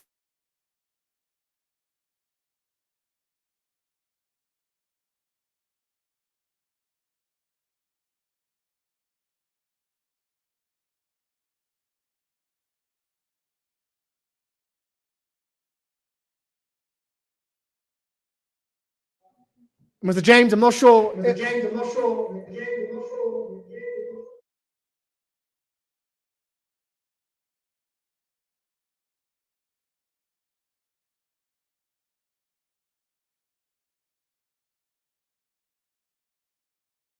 Message from our sponsors, right? We have in the building Base and Docs. Hi, I'm back again. Sorry about that, folks. Can you hear me? Yes, we can. Yes, we can, sir. I'm sorry about that, folks. What I'll do is I'll just do a brief presentation. It looks like we have some bandwidth issues. I apologize for that. Folks, I just want to take the time to emphasize the need for you to create a solution that matters and a solution that's possible. And by that, you can create a business solution over the next couple of days that solves a critical problem for you there in South Africa, in Johannesburg. And as you do that, think about not only how to do it, but think about, is this something that has truly can be done and accomplished and truly make a significant change in your part of the world? So as you think about a root cause, think about the solutions and get as creative as possible. The second piece of advice I have for you is get ready to work together as a team. Now, the way to get to work together as a team is to designate certain roles. Is a person a better coder? Is a person a good spokesperson? Is somebody really good at organizing and project managing? Create a list of things to do. You probably can't tell this, but this is a list of some things that I'm going to be doing today. It's just on a simple piece of paper. As you create those solutions, think about what you about how this is a project and step by step. And think about also find out what day and what time the event is over and then start back planning. By back planning, you say, well, if it's done by a certain time on Sunday, go back every couple of hours until your present time. That way you know how you can pace yourself. Now, folks, I think it's really exciting. I wish I could, very much wish I could be there because it's such an exciting event. So remember, as technologists, we need creative humans. And by creative humans, you can basically pick a business process. You can pick some sort of problem that is on your campuses or some sort of problem that's in your community and see how technology can solve it. Worldwide, I've noticed people need curiosity. Don't be afraid to ask questions. Ask questions of your mentors. Ask questions of yourselves. Don't think, hey, that's a dumb thing to say. The reason why I've been anywhere near successful is because I've always been ready to ask any question, no matter how silly it might make me seem, because I've got to come to an understanding of things. Also, understand iteration. Iteration means you come up with a solution now that works, but then you have a plan for improving it. If your judges see that, they will respect that. Think about the skills that you can bring when it comes to mapping technology to business needs. So be ready to ask questions. Be ready to document things. And again, use a piece of paper. Use something more sophisticated. Whatever works for your team, document those solutions so you don't end up spinning your wheels. Be ready to tell a story. Whenever I've had successful interactions worldwide with people, it was always because those people had a story to tell and they had technology to back it up. So folks, when it comes to current conditions, I want you to be thinking about your situation. Technology is more critical than ever before. It is changing. It's an onslaught of change. It changes more than ever before. Yeah, we have sophisticated attackers. We have increased regulation. Think about these factors and how your technology can help, say, stop hackers, can help with technological change to help people, how it can help organizations meet regulations. That doesn't sound real exciting, but trust me, if you came up with a solution that said, hey, there are these regulations that people have to follow, and we have some guardrails that can make that happen, interesting business solution, folks. We also have a lot of organizations worldwide, United States, Europe, Africa, Asia, who do not have very good processes. Show your processes. Show how you have thought about the software development lifecycle and how you've secured it. That will help. Because when critical infrastructure, folks, worldwide, and you're looking at people from South America, from people from Europe, people in the United States, we are looking for people to leverage automation. And yes, automation includes AI. We're looking for people who can use the cloud and data centers and even locally installed on-premise technology. We're looking for people who can use and understand sophisticated architectures, such as things called zero trust. We need people who can address long-standing chronic issues. We need people who can handle regulations. We need people who can use data in clever ways. If you can prove through your story, the technology that you put together, that you have put together a data-driven solution and that it is something that can be done in the real world, you will do very well. Worldwide, cybersecurity remains very important. Artificial intelligence obviously is a major part of that.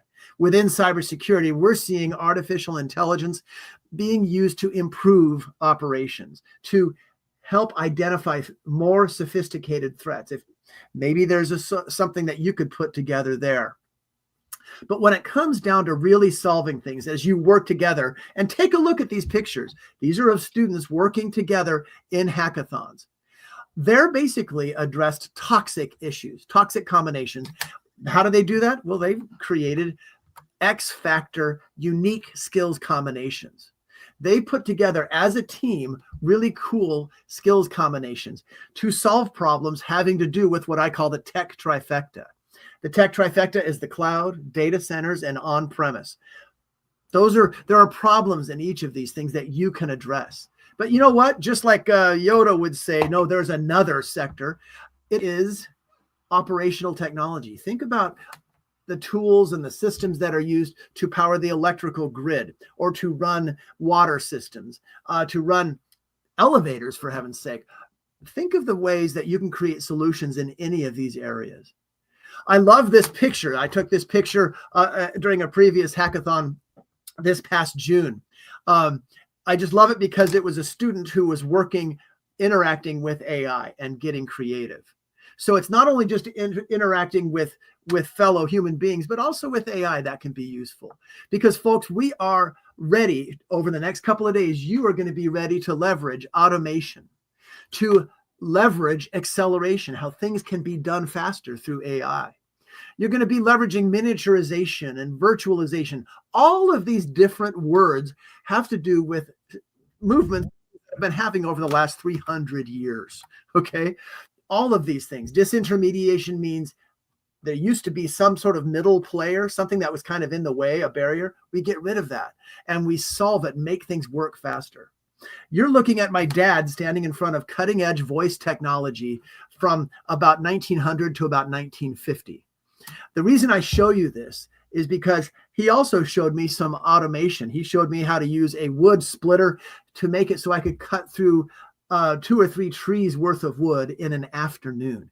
And he did that after having a stroke. He didn't have the use of one hand, yet he still showed me how he could cut through all this wood. The reason I bring this up is, as you use tools, whatever tool it is, maybe it's Amazon SageMaker, maybe it's something else, you have the opportunity to participate in these trends. As you use AI, think about ways that it gives you unprecedented speed. And think about these leaders, for example, Rachel Singleton in the UK, who does AI for the Navy. Pragniak, she works as the chief scientist for Hitachi. There's people at IBM and Elastic at Continuum. They want you to use AI, predictive AI and generative AI, to automate things, to automate data, to do cybersecurity. And it's really important that you interact well with each other and also with your AI. A friend of mine, Bob Vanier, that's his name. That picture looks terrible, but he's a fantastic guy. And he talked to me about 4 different ways in which people use AI. They either use it to create summaries of long documents or long meetings. They use it to create queries, discovery, kind of like Google, to also create code, to create images, to create videos, and also to create agents that do independent work. And I think it's really important for you to think about over the next couple of days how you can use AI as a discovery tool, or as a creation tool, or as an agent. Think about ways that you can make yourself more efficient. Also, it was said earlier in a couple of presentations about problem solving and about addressing root causes. Think about how you can map the technology to various architectures. In other words, how can you map technology to how a business works? How can you solve a business solution? Think about that. See, this way you can engage in proper interaction. Not too long ago, I was doing a pen test, and I found a way to send data out of a system that I was able to compromise. I used ICMP packets, and I was able to transfer the contents of a password database out of the network. And I was showing people this, and I said, well, look, here's how you can discover it. Pop the same packet capture that I did into ChatGPT. And I then started asking ChatGPT to analyze these packets. And sure enough, ChatGPT did a great job and discovered that I was, in fact, stealing passwords, okay, as part of this pen test. I'm showing you this because you can use tools in various creative ways. And be ready to show how this is mapping to solving a business solution. One thing that I was able to show, I was showing a CEO this. It said, look what ChatGPT was able to do. And the CEO said, well, does that mean I can get rid of my pen testers and my pen testers and my security analysts because ChatGPT could do the work? And I had the CEO sit in front of ChatGPT, and I said, okay, you do the job. And the CEO went, what do I ask ChatGPT? And I said, that's why you need security analysts. That's why you need pen testers. So my point behind this, folks, is proper interaction using AI allows you to punch above your weight level, to create business solutions, and to get creative and to be active technologists. I want to thank you for your time. Hopefully you've been able to hear me. You guys have a great time. Again, I'm sorry I couldn't visit you. I really, really was very much planning on this. So Tiani and everybody, thank you and all the best. Have a great hackathon, and I can't wait to see who wins. Take care. Bye-bye.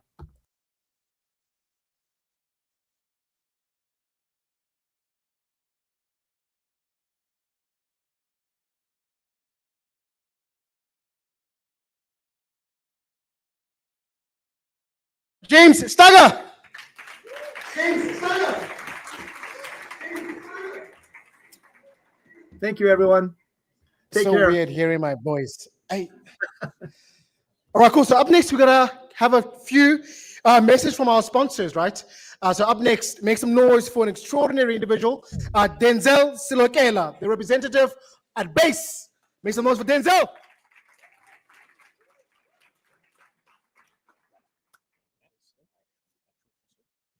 Right. Hi, everyone. My name is Denzel, for those who don't know me. So I'm a Within Code alumni and a DevOps engineer intern at LSD right now. So I'm also working as an ambassador for BASE. So BASE is one of the sponsors for this hackathon, I think. So we here, yeah, because I'm not sure, right? Maybe we might got in back doors, I'm not sure. So the reason we be here is just to introduce BASE and what it does and what it is. So BASE is a layer 2, it's a blockchain technology on layer 2, meaning it's built on Ethereum, right? So what we here to show you guys is what opportunities does BASE bring to Africa. So recently we've had we had hackathons on mini apps at Within Code through Vibe Coding, so which is one of the technologies we're trying to show you guys as we walk around. So you'll be using LLMs. It doesn't mean you need to know blockchain technology or what it is and how it works. It's just you building your regular apps and just integrating them on blockchain technology, especially on BASE. So BASE also has opportunities that are coming up for African, especially in the Southern African region. We have BASE batches that are coming up soon. On the 29th of September, they're opening up. And there's a lot of prizes for each and everyone who's building on BASE. So we simply reward you for building. We have grants that we give it out every month. We're giving out grants to builders. And with these BASE batches coming up, the prices, one of the prices is a trip to Argentina and Singapore. So if you are lucky enough to get those trips, you might just go there. So you can experience cutting edge technologies outside Africa as well. So on our previous BASE batches, we had 5 teams from Africa that won. The one prize is $20,000 each, which is like 365K. And that money wasn't saying, hey, here's money, go build a startup with your company and whatnot. Is not, right? It was, hey, here's money, go buy yourself a picantoyan if you want, right? So you use the money how you want it. That's the purpose of what BASE is here for. And it's not only for builders, right? So we have opportunities for content creators. We have opportunities for ambassadors. We have opportunities for builders. Like I said, we reward you for building on BASE. So with that said, just like to wish you guys a good luck for this event and this hackathon. And can't wait to see amazing solutions that you guys be building. And we will show you as we walk around the mini app kit that is on BASE. So it's sort of a plug and play, and you just put in an LLM and you tell it what to build on blockchain for you. And if you build a really cool app, it goes up to batches, you win yourself trips and stuff. So thank you guys.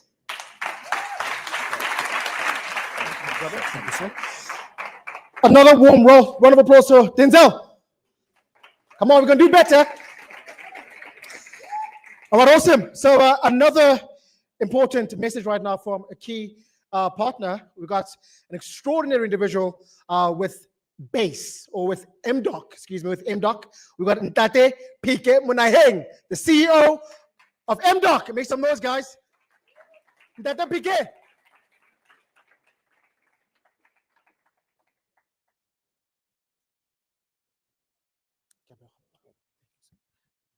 Thank you, Ndare.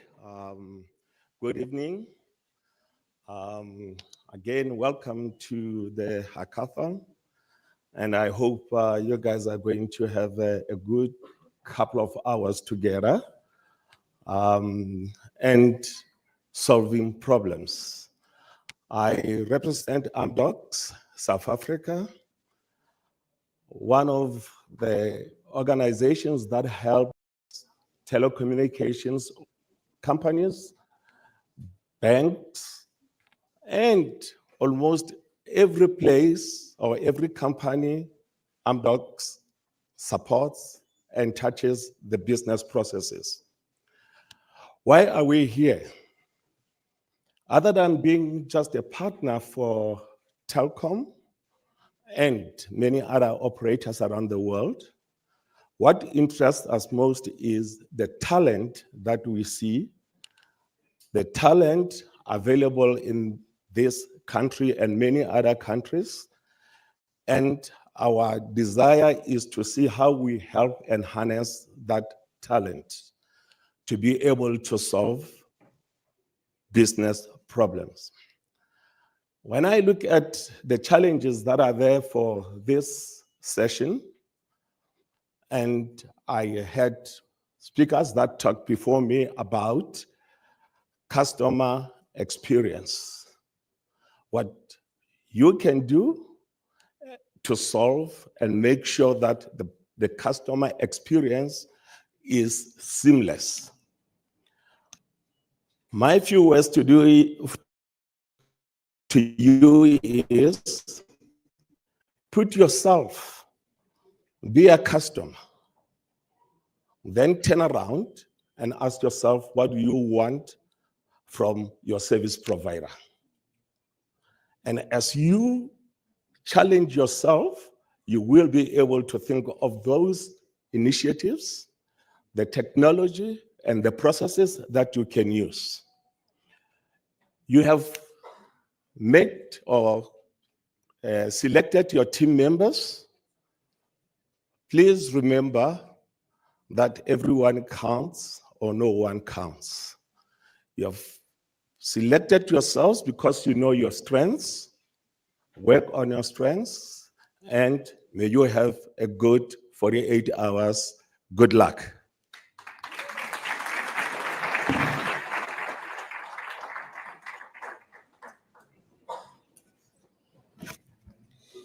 Another round of applause from the PK. All right, so up next, I'm gonna call upon Mr. Tiane Gwenyama for the briefing on what's going to be happening after here. So what you guys are going to do straight after this particular point. Make some noise for Mr. Tiane Gwenyama.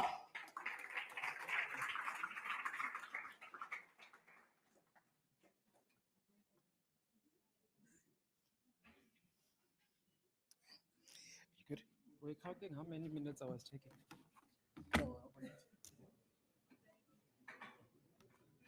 Good evening, everybody.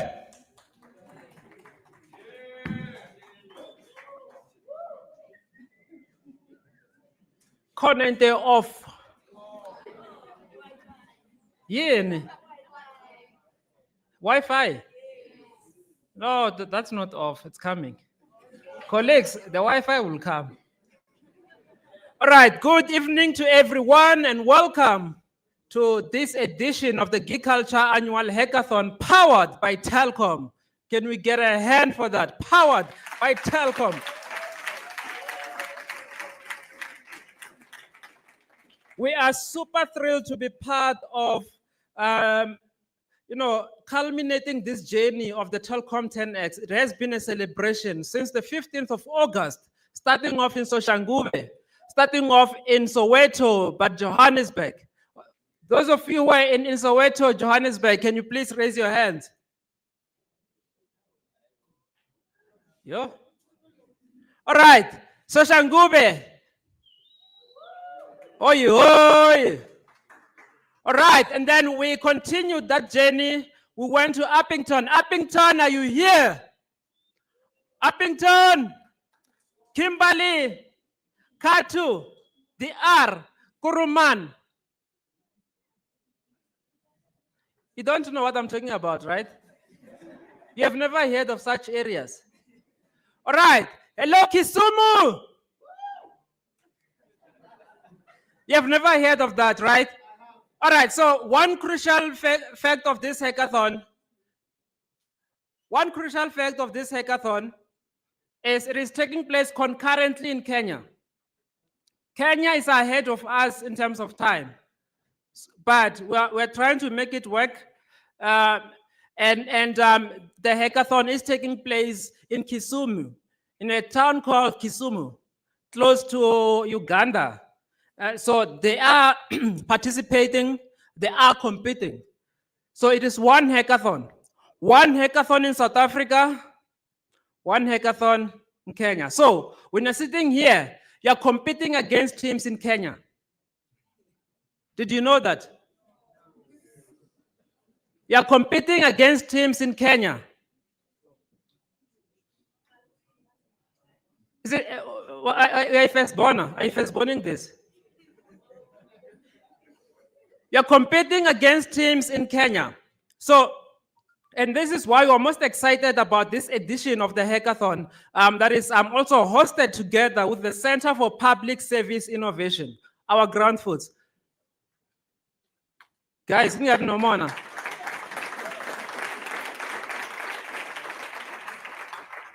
All right, and we're also super thrilled to have BASE joining this hackathon, ensuring that they are able to help elevate the development processes, ensuring that you have got tools, ensuring that you are able to imagine, but not only imagine, but build the next.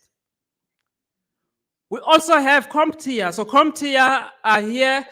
They are part of the knowledge partners, and they're ensuring that we're able to connect and ensure and set, the great set of skills. So do Google Comptia. I'm sure there will be some surprises after this hackathon from Comptia. Yeah. And then we also have Play, who are the official energy drinks sponsor. So officially, all other energy drinks are banned. Are we clear? We're playing this weekend. Yes, we're playing. We're playing this weekend. Hashtag we're playing. You can go to that.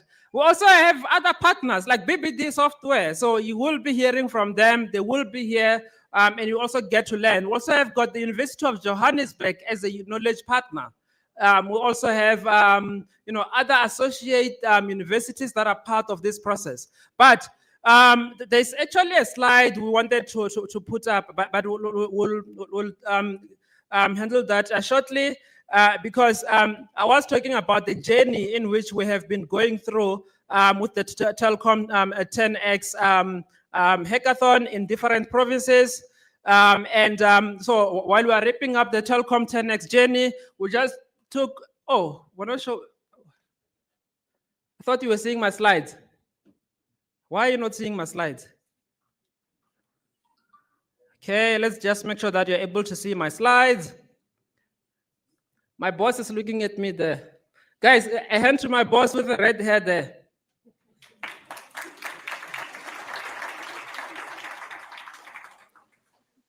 Yeah, she helps me make sure that things happen. Just to quickly highlight, this is the Telkom 10X journey in the different provinces. And we're saying that we're quite excited this year about the Telkom edition in terms of the year hackathon. And it's a great collaboration. But this year, they were actually on the ground. They were actually on the ground, right? You were engaging with the team from Telkom. You got to understand how the Telkom network architecture structure. You got to understand different services from Telkom. You got to understand how to start engaging with those services. And we really do want to take this opportunity to applaud the team from Telkom under the leadership of Dr. Maki, Mr. Tsepo Petla, Ms. Mateve, Mhlongo, Ms. Asavela, is her name you? Okay. And then the sponsor, we also got to meet OTMB last week, and also all the different Telkom representatives across the different provinces, whom were part of ensuring that they are able to be there and guide you on the ground. So we do really pay tribute to the team at Telkom, but also want to take this opportunity as well quickly to thank all the partners that helped make sure that the Telkom 10X hackathons happen on the ground. So the different learning institutions, your universities, as you can see on the screen, ensuring that they are able to provide support in different ways of ensuring that the hackathons do happen. And we thoroughly thank all the partners. Some of them are here in this room. So we do extend the thank you in terms of helping make sure that Telkom 10X happen on the ground. All right, and at this moment, ladies and gentlemen, we just want to acknowledge the top 10 winning teams of the Telkom 10X hackathons across the different provinces. So I'm just going to call a location and then so that we know, because they are now embedded. They are now competing as well into the finale. So can we start off with Soshanguve? Soshanguve team, where are you? Stand up. Soshanguve, SMU Connect.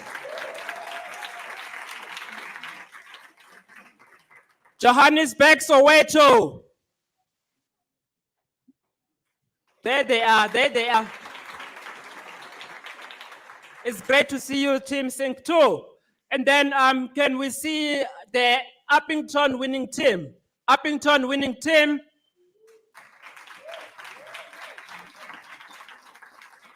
The team is called For the Boys. For the Boys. All right, can we also have Belleville? Belleville, where are you? Belleville, all the way from the Western Cape. You are most welcome. And then can we have Northwest Mahikeng? Northwest Mahikeng, where are you? Are you John Wick? Evan? All right. And then can we have Emma Lahleni? Emma Lahleni.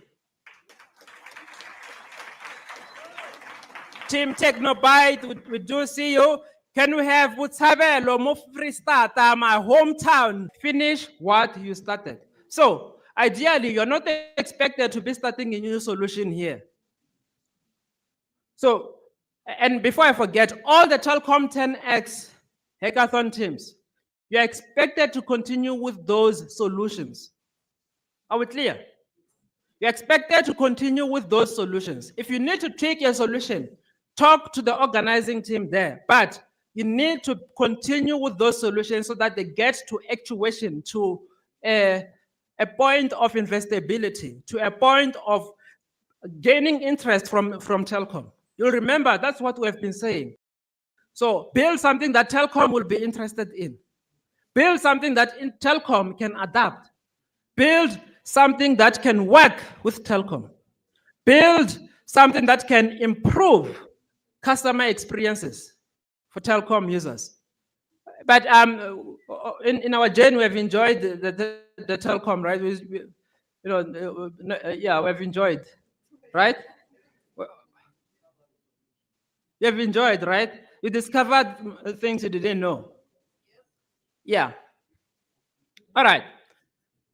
Then the crucial thing for this hackathon as well is to make sure that as a team, you are profiled. And let's start up front by saying this. If at this point, you're starting this hackathon and you do not have Sonke as a tab open, you've already lost. Am I clear? If you do not have Sonke open as a tab right now, you've already lost. So we'll continue sending invites to the Sonke platform because that is where this hackathon will be profiled. So firstly, the importance of profiling a project on Sonke. If you do not, there's no point of participating because the adjudication process, the judging process will take place through Sonke. Are we clear? So please make sure that your team is profiled. If your team is not profiled, reach out to the team, they will assist. And then secondly, once you have got your team profiled, please make sure that your project outline is clear because that's what the judges will be reading. That's what the judges will be reading on Sunday. And then the third thing, please make sure that you follow the schedule.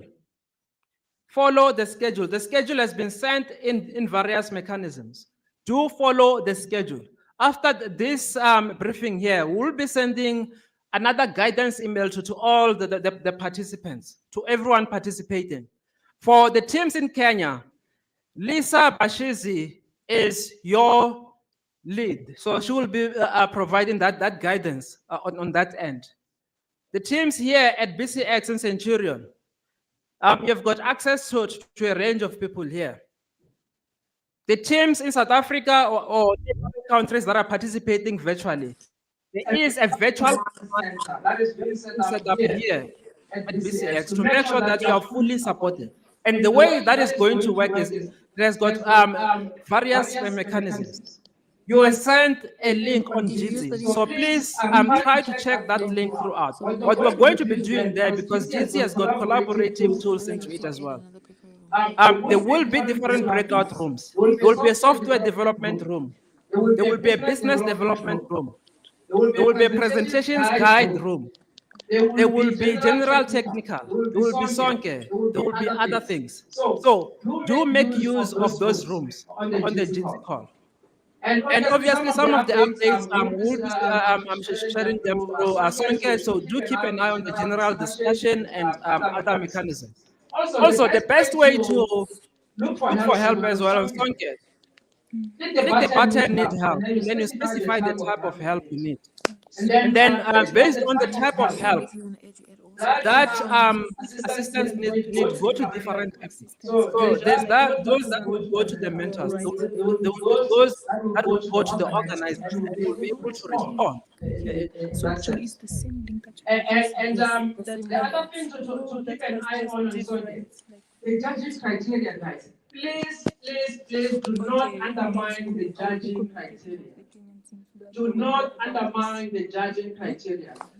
As you start tonight, make sure that the team is well abreast of the judging criteria. But I will just give a high level in terms of the judging criteria. So, in the judging criteria, we are looking for,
some vulnerabilities that your solution could be a victim to, and then show evidence, clearly articulate how you are then managing that risk from a technical perspective.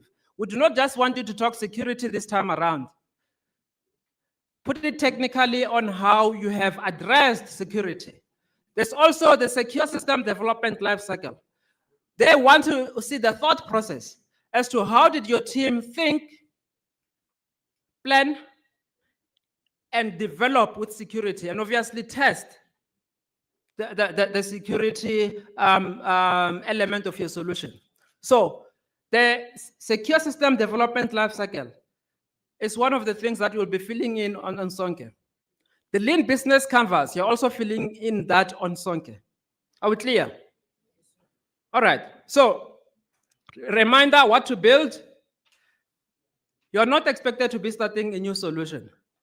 But in some cases, we do understand because there are some teams that are, good rough.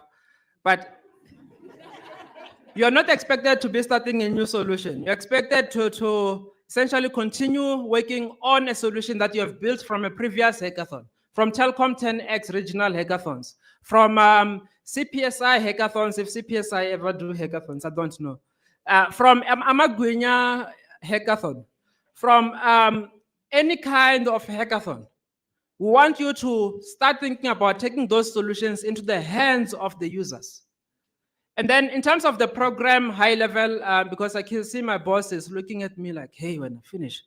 All right, so to finish off with the program, ladies and gentlemen, this was the openings ceremony to really set the scene, but also to show you that the partners are here, the partners believe in you. And then, message received.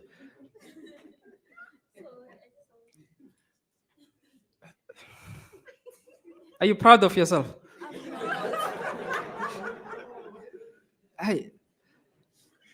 She has disturbed my flow. Yeah, so we will be having a final presentation that will then declare the hackathon to be officially open. Yes. All right. So we'll go through that segment, and then after that, the hackathon will essentially be now open for for teams to work, the team did not. I'm not sure, but I think my boss will forgive me. So if you are participating virtually, there will be food vouchers. So your dinner could be on us. Your breakfast could be on us. Lunch could be on us. And all you need to do is show us your workspace as you are building, because we want to see how you are working from wherever you are. If you're in Congo, if you're in in Giyani, in Tsanini, in Malamulele, Lingana, wherever. We want you to show us how you're working. So do take snaps of your workstation and then post on social media with the following hashtag GKHack25, hashtag Telkom 10X Hack, hashtag Innovate with Us, hashtag, okay, we'll send an email with these hashtags. But the key hashtags for this hackathon, hashtag GKHack25, GKHack25, hashtag Telkom 10X, hashtag Telkom Feature Makers, hashtag Telkom LAN, hashtag Telkom is great, hashtag Telkom is the best, hashtag Telkom this, hashtag Telkom that. I'm kidding. All right, let me start again. The main hashtags for this hackathon, hashtag GKHack25, hashtag Telkom 10X Hack, hashtag Innovate with Us.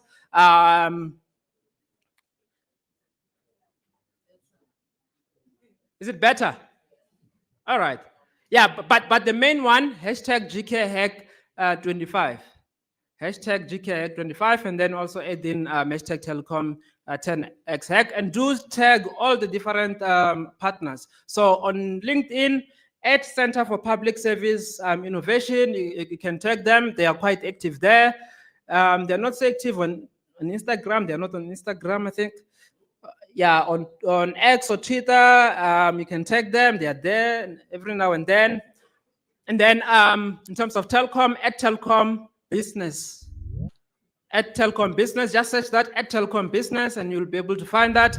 At Amdocs, to do tag Amdocs on social media. But actually, can we quickly have the Amdocs team at the back just quickly stand up so that the people see that you're here? Amdocs, Team Amdocs, ladies and gentlemen.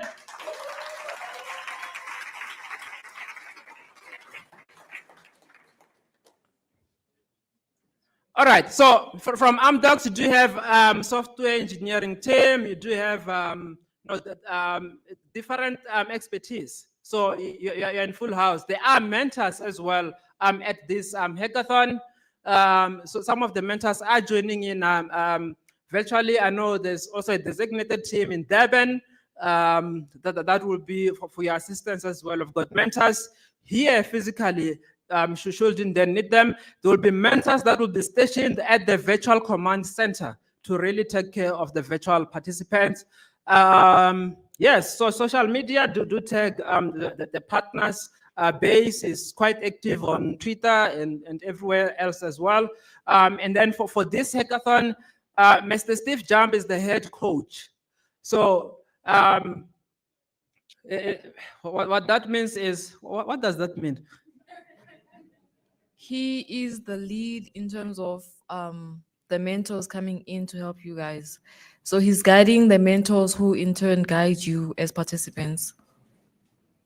All right. So in politics, they will say chair of chairs. Yeah. And the other thing in terms of the hackathon, I want to emphasize, please do not panic. We are here for you. This is not a scam. It's not a scam. It's a real hackathon. We've been doing, this hackathon has been happening since 2014. Hence it's called annual. It's been happening since 2014. So this is not a scam, it's real, it's happening. So forget what your friend tells you, this hackathon is happening. It is happening, it is real, it is real people. And then in terms of limitations, ladies and gentlemen, just quickly again, there are no limits in terms of technologies. You are free to use the different technologies. But obviously, because you have got partners here, you might also want to check if the partners have got APIs. You know, your basis of this world. Check out the tools that they have, then incorporate. Check out different APIs from Telkom, from, check out what does MDocs have. Check out, and the CPSI has got great APIs. See, no one knows about them.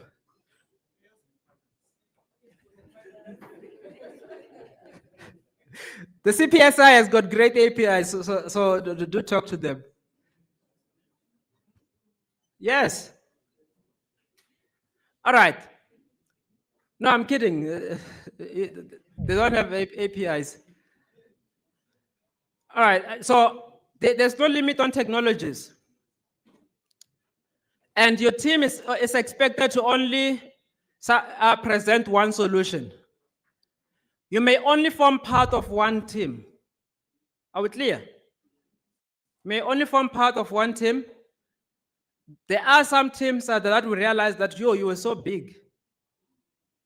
So maximum in terms of the rules of the hackathons, they said 6. But oh yes, this will be an interesting story to Telkom actually. So around the country, a number of teams saw Telkom 10x. Then they thought that you meant that I must get 10 people to form a team with.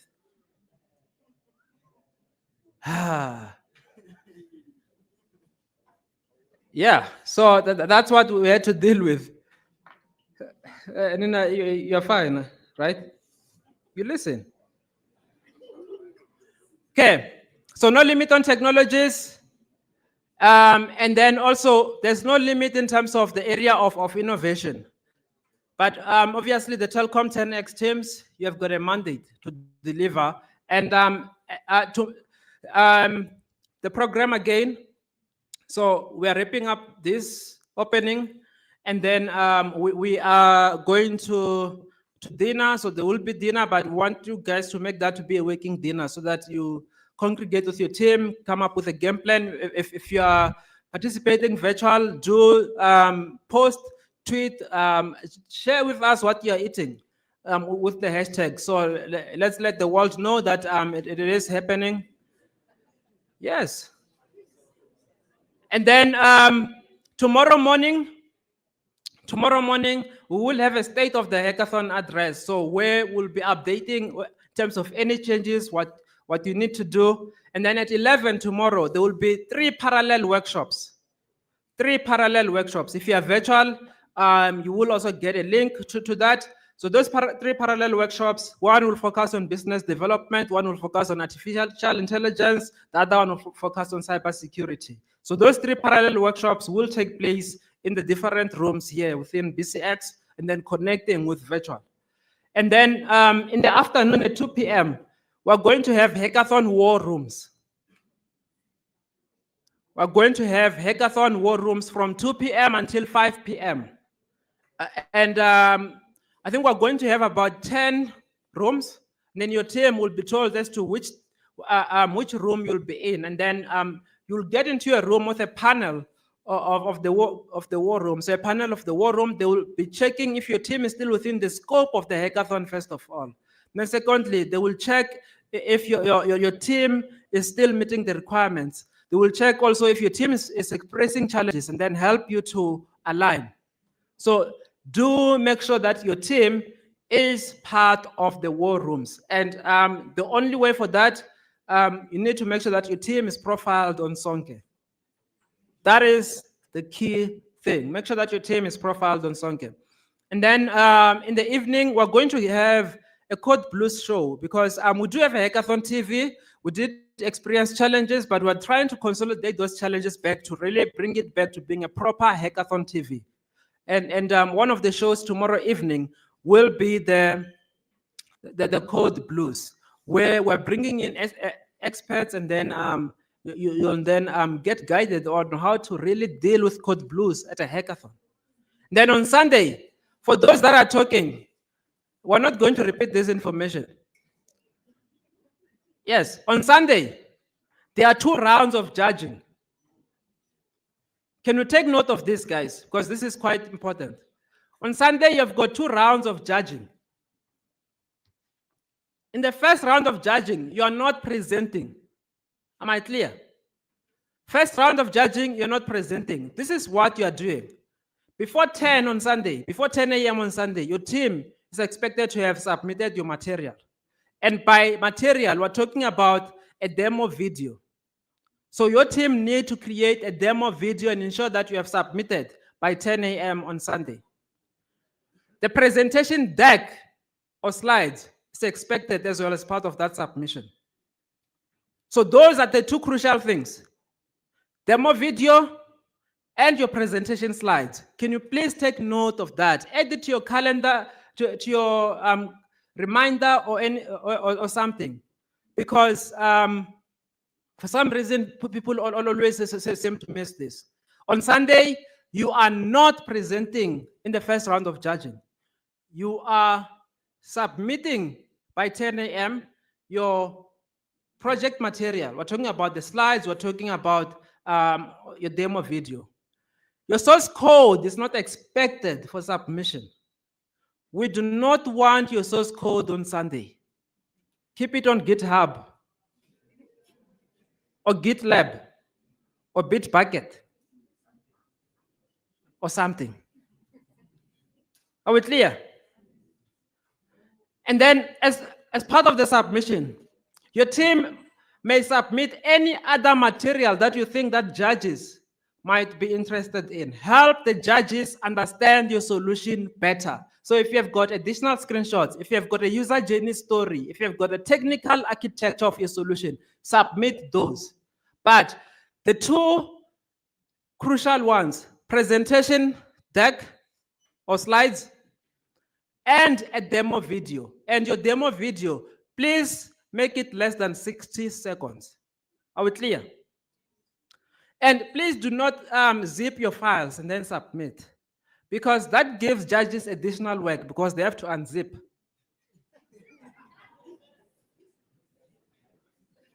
Technically, hi man.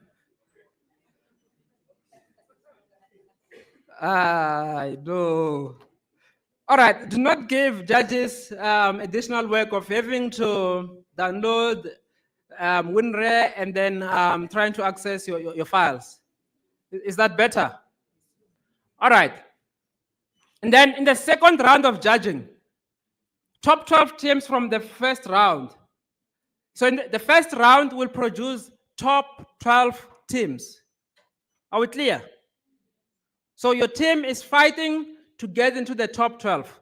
Then the top 12 teams are the ones that will present here. So, and let me explain this for transparency and fairness. So, originally it was top 10 teams, but because of the partnership with Kenya, it's now top 12. What that means is, because South Africa has got a large number, by default, 2 teams from Kenya are part of the top 12. Do you understand that? Yeah, partnerships. partnerships. Yeah, so by default, 2 teams in Kenya will make it to the top 12. And then another team in Kenya might still make it, because remember, 1 hackathon, 1 judging process. So the Kenyan teams will be judged through the same process. If you're participating virtually, you'll be judged through the same process. If you're participating here, you'll be judged through the same process. And the judging panel has got different countries' representations. So it's not only South African judges that will be in the top 12 assessment and also the finale. It's judges representing different countries, ensuring that South Africa is represented, ensuring that Kenya is represented as well. So we're trying to, well, we are making this process to be fair as much as possible. And with that, Program Director, I yield back.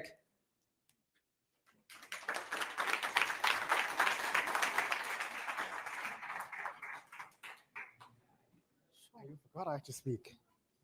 All right, guys, another round of applause for Mr. T. Awesome. Also, up next, we got the co-founder and CEO at Credible. He's going to be talking about his tech entrepreneurial story and journey with Telkom. Make some noise for Letabo Seku. Mic check 1 2 1 2. Y'all hear me? Good.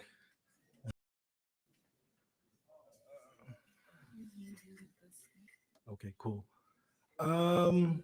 Yeah, hi everyone. I hope you're all well. Super excited and honored to come and speak to you today. Is it showing?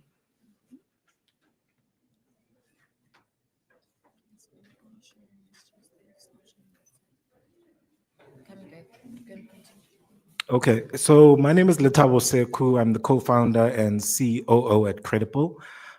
Credible, the name comes from the belief that credibility has a ripple effect. I'm here, fortunately, with my co-founder, the other guy that was there when we started the journey, sitting at the back on the floor there with dreads. So when you see him, say what's up. His name is Khololo Lekoma. So our journey actually started back in 2017. And before I tell you about our story, the first thing I want to do is encourage you guys to all dream and to dream big. Dream big because, you know, they say if your dreams don't scare you, then they're not big enough. But dare to dream. And I want to encourage you with the solutions that you'll build today to do that. But just to get into a little bit of our backstory and the origins of Credible. We started working on the project in 2017. It was still a project at that stage. And it started at a place called Little Russia. And so I'll tell you the story of Little Russia.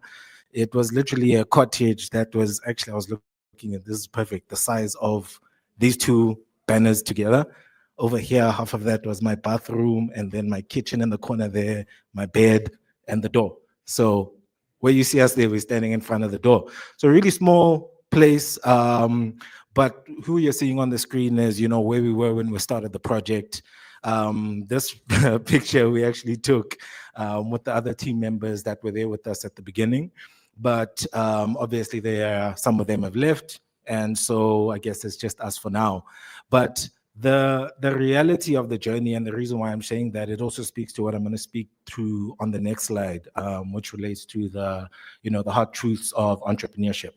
So to get into why we call that place Little Russia, it's actually because my landlord was Russian. His name was Vladimir. So that's why we call it Little Russia, because we used to come to this place actually when we were, I was working at the time at a marketing agency. I just started, and we used to meet there actually twice a week on Tuesdays and Thursdays after work to really just try and create, you know, this Credible project. At that stage, it was called The Credits. It was actually inspired from, you know, combination of like IMDb, where all the movie stars like get their credits, combined with LinkedIn and Behance to really showcase your portfolio. But the reason why we started the project was because, you know, coming out of varsity around that time, we saw that a lot of our peers were actually struggling to find employment. And it wasn't because they didn't have the skills or the capabilities. They just didn't have a way to be able to represent themselves in a trustworthy way that would help a hiring customer or someone who, would employ you understand that you can actually do what you say that you can do. And so we worked on the project for some time, and we got to a place where we felt like actually we need to give it like a name that's gonna stick and that's gonna roll. And so one of our Saturdays, we got together and we just did like a workshop on what we could call this thing, and we eventually landed on credible, because credibility has a ripple effect. And that really also speaks to the essence of what we were trying to do at the time, is how can we help young people build up their professional portfolios, their credibility, and represent themselves in a trustworthy way so that they could access opportunities. And that's where, the name Credible was born. One of the key things that was also very important for us at the start of our journey was really understanding our why. And I really break this up into two whys, right? There's your personal why, which, is why do I want to do this thing? Why do I want to do it so much? And why does it matter so much to me? And it's important to ask yourself those questions and really interrogate that. And it can seem simple or superficial, but it's very helpful because, in doing that, you will also find your purpose, you'll find fulfillment, you'll find resilience in answering that question when things go really, really south and become challenging, or you navigate like life circumstances that might make you reconsider, why you're actually on the journey. And entrepreneurship will throw a lot of those at you. However, that alignment in terms of like my personal why is I call it the privilege because I've had the opportunity to, at the start of my life, have a little bit of an entry-level middle-class life, and then life comes at you and you have a very, very difficult life. But having the opportunity to have those experiences has also shaped my worldview personally. And so for me, I have a personal philosophy that people only ever aspire to achieve what they've been exposed to. And that effectively, aligns with the Credible why, because when I do my work at Credible, it allows us to create as many opportunities and proximity points for people to be able to realize their full potential. And so that's what we do at Credible. And so speaking to the hard truths of entrepreneurship, because I think, having been in the game as long as I've been, it is important to also share some of the things that you should be aware of, but because that awareness will help you navigate those things. Number one, adjust your expectations. When we were starting the company back in 2017, the reality is we used to consume a whole lot of Silicon Valley startup literature, culture, and you hear the stories of all these companies, they start, and then within a year or two, they've raised, crazy amounts of money and crazy valuations and all of that stuff. And so we used to eat all of that stuff up and really, all of that literature, try and leverage it to build the business. But what we realize is that the journey and how it's going to unfold for you if you become an entrepreneur is that it's not going to happen, how you want it to happen, but it'll happen exactly the way it's supposed to happen for you. And I think that's where, understanding your why will also give you one part courage. It'll also give you strength. It'll give you, as I mentioned, resilience, but it will also give you this very interesting, curious, optimism, which you need, and faith. You need to have a lot of faith that it's going to work out, because to be build some of the kinds of businesses that we aspire to build, very much like Credible, required you to have combination of all of those different things. As I mentioned earlier, I was working at a marketing agency, and we believed this thing was going to kick off in 6 months and we're going to be making crazy money. But the reality of it is that it didn't happen in that time frame, and I had to eventually move out of that little box, move back home. And that's also part of the journey. Is if you're an entrepreneur, if you have a job or you're thinking of quitting your job while you're starting your business, my advice to you is don't be quick to make that decision. Personally, I did it at a time where there was a conflict between, really dedicating my time to this Credible project, but also at the same time dedicating myself to work. And it just made more sense for me personally, again, going back to the why, to just really give my all to this project because it's something that aligned with my personal why. The other thing I also say is like surrender to the process. As I mentioned, when I said adjust your expectations, it'll happen. You need persistence. You need to persist and continue and have a lot of resolve, and it will work out. But the reality of it is you have to surrender to the process, because in surrendering to the process, you're not going to force things to happen that are not going to happen. It's going to allow you to also have the awareness when you're on your journey to also know, actually, just based on what's happening in the market, what's happening in the industry, what is happening just, in my ecosystem, these are the small tweaks that I can make to what I'm doing to get myself in the direction that I'm going. And I think the other key thing is, as part of this journey and surrendering to the process and like letting go of your ego, it's also important to understand that like building a business and being an entrepreneur comes at a very big personal sacrifice. It's the sacrifice of not being able to show up for your family the way you used to. It's a sacrifice of, not being able to hang out with your friends sometimes the way you used to. It's also losing some friends, which is part of the journey. And, at the end of the day, it's not all doom and gloom, because if you're following the path and you're on the direction that you're supposed to go on, then everything will make sense and you will find yourself where you're supposed to be. And so that brings me to, our first win as a business is we joined a multi-choice innovation challenge. What you're seeing on the screen there is the three founders of Credible. That's, myself, Kholo, and Spoo. And this was Credible before we got the branding, before we did all of the other stuff that, I'll share today. But there was just, PowerPoint deck slides that we really created because, we wanted to really showcase what we could do. But from this opportunity, we won a grant from MultiChoice, which also gave us the opportunity, and that's why I call it our first win, to build the first version of our platform. Again, surrendering to the process. And so after winning that grant, it moved us to the next phase of our journey, which was Dreamers Wanted. At the beginning, I said dare to dream. And so just something to also give context around, where the essence of Credible came from is we had an idea, right? Which was, imagine if we could gather the best creative and digital minds and get them into one kind of space, into a single space. What kind of magic could we create? And that also sort of like inspired us to also want to find other dreamers very much like ourselves who were super passionate about being the best version of themselves, being the best at their careers, that we could actually bring together and work together and create an ecosystem that will enable all of us to grow. Because credibility having a ripple effect means that if I'm someone who's credible and I work with you who's at the beginning of your career, the very nature of the fact that we work together means that, you have some level of credibility, you can be trusted in some way. And so how can we create an ecosystem where together we build our collective credibility to create more opportunities for a lot of us as young people? And so, that, grant allowed us, we took some of that money and we invested in our first platform.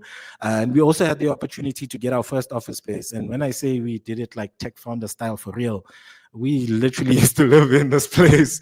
So it was actually quite interesting. It was an office. It had a formal office set up. And then it had like cottages in the back, which we used to stay in. So we wake up in the morning, walk around the corner, get into the office, work the whole day into the night, and then, go back to your bedroom and then catch some rest, and you keep going again. And this also, as I mentioned, we launched the first version of our tool, which was an online recognition tool, again, speaking to helping people build credibility, etc., etc. But some of the lessons we learned as part of that process is, number one, you also need to understand your audience, your customer. And it's important to also share this one because, the speaker earlier was speaking about building solutions for companies like Telkom or building solutions for any other company. If you're building, a solution for an organization like Telkom, your perspective should not be, I want to build a product for Telkom. Your perspective should be, I want to build a product that's going to help Telkom service its customers better, create more value for its customers. Because in doing that, you allow Telkom to create more value for the audiences that they serve, and then that makes your solution provide value to them as an organization. And so that's also something that I'll share as we get down later into the presentation and how we started to work through that journey. The other learning is, we used to call it an online recognition tool, but when we go and speak to the creatives, they're like, oh, It's an online recognition tool. The language, the jargon is just all over the place. Just use simple terms, and so eventually we had to find a way to communicate our solution better.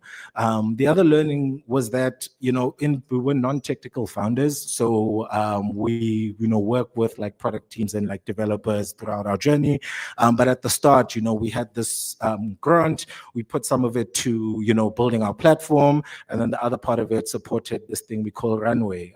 So if you're running a business, this concept of Runway is basically how much money do you have to keep your lights on before you run out of money and possibly have to shut down. So in, the process is, as you navigate the journey, try and like stack up your runway as much as possible, because that allows you to continue to deliver on your solution.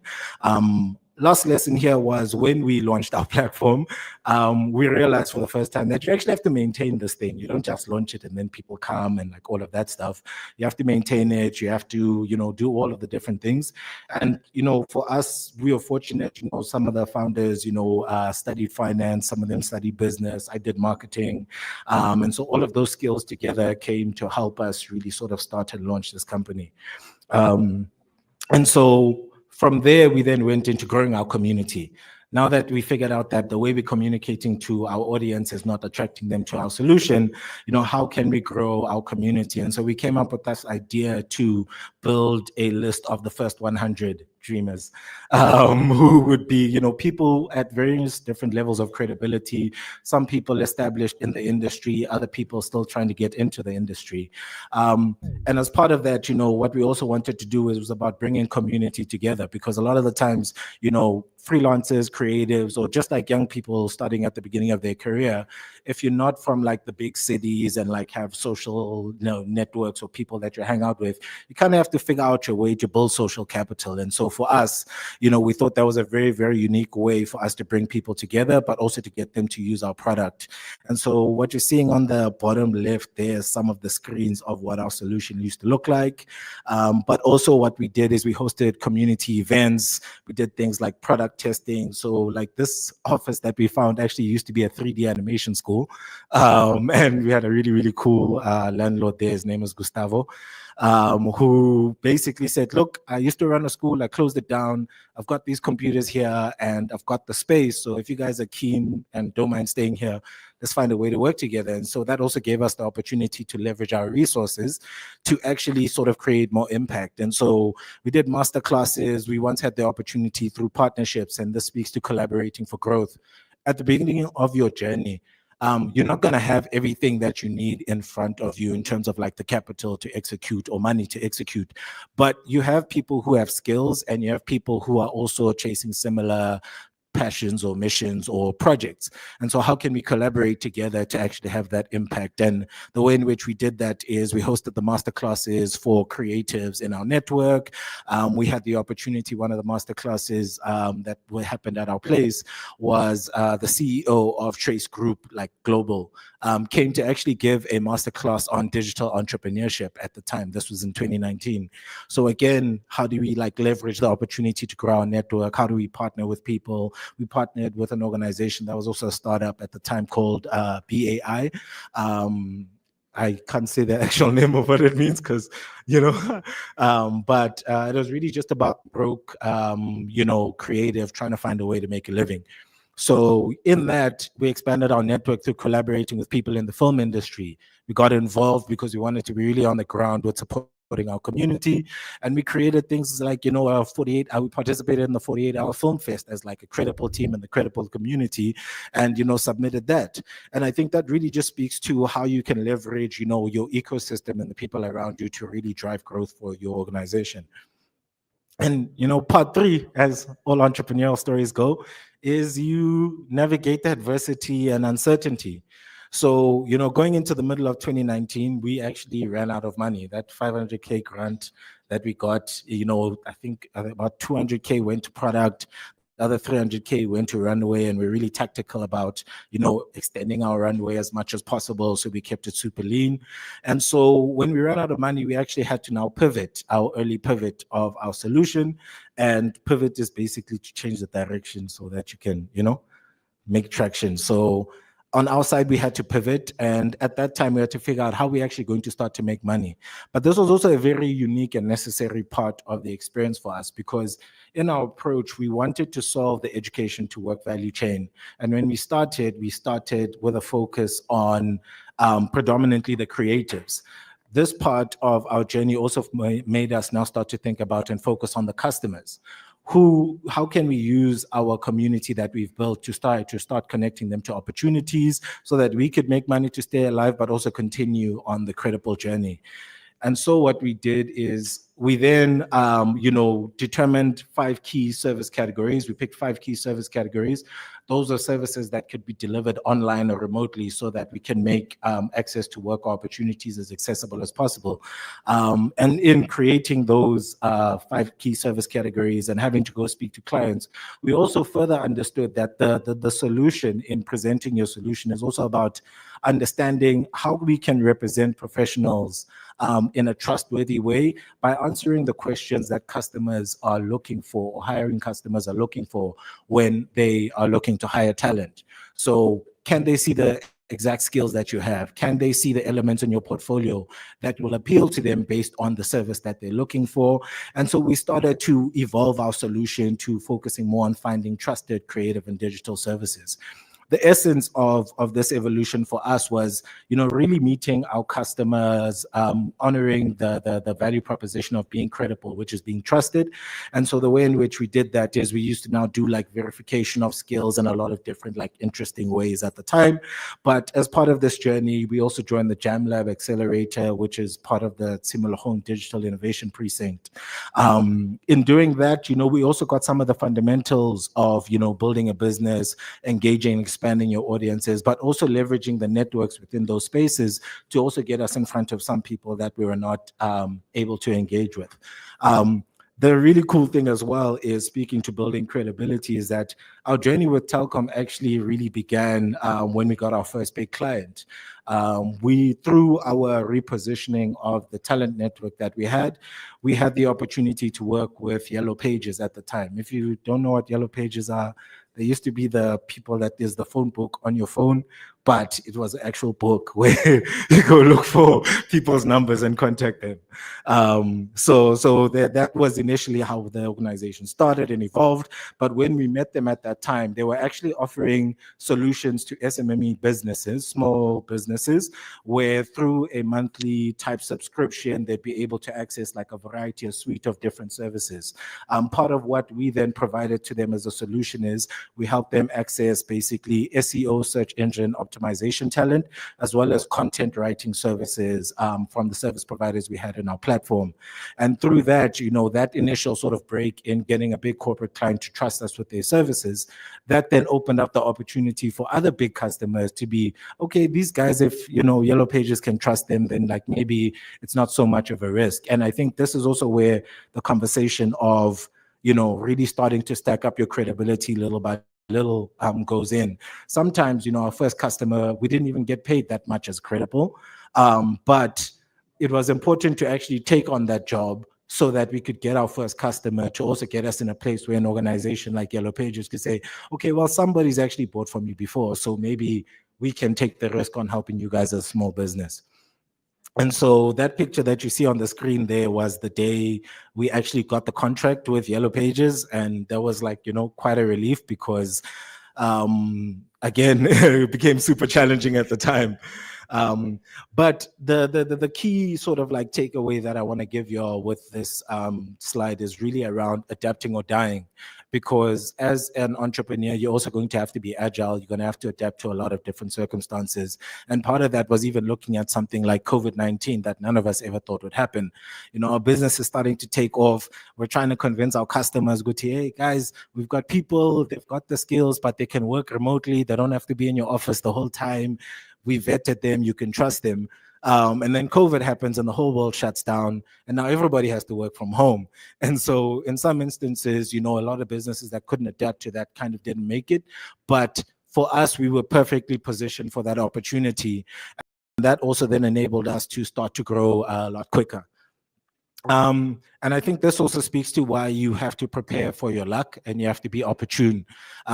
In a lot of the earlier days, the picture you saw where the three of us were sitting around the table, sometimes you're going to spend a lot of time working on something and not see, feeling, and feel like, it's not happening. And I think you have to also be persistent when that time comes. The point of inspiration where you start will only take you so far. And then beyond that, that's where the discipline, that's where the consistency will start to, come through for you. And for us, another really great thing that happened for us during COVID is, we had the opportunity to collaborate with the Goethe Institute, but also the Telkom Foundation. At the time, a lot of galleries, libraries, archives, and museums had to basically shut their doors. And a lot of them are also nonprofits. So if they're not like getting people coming into the organizations, they can't make money, and a lot of them will have to shut down.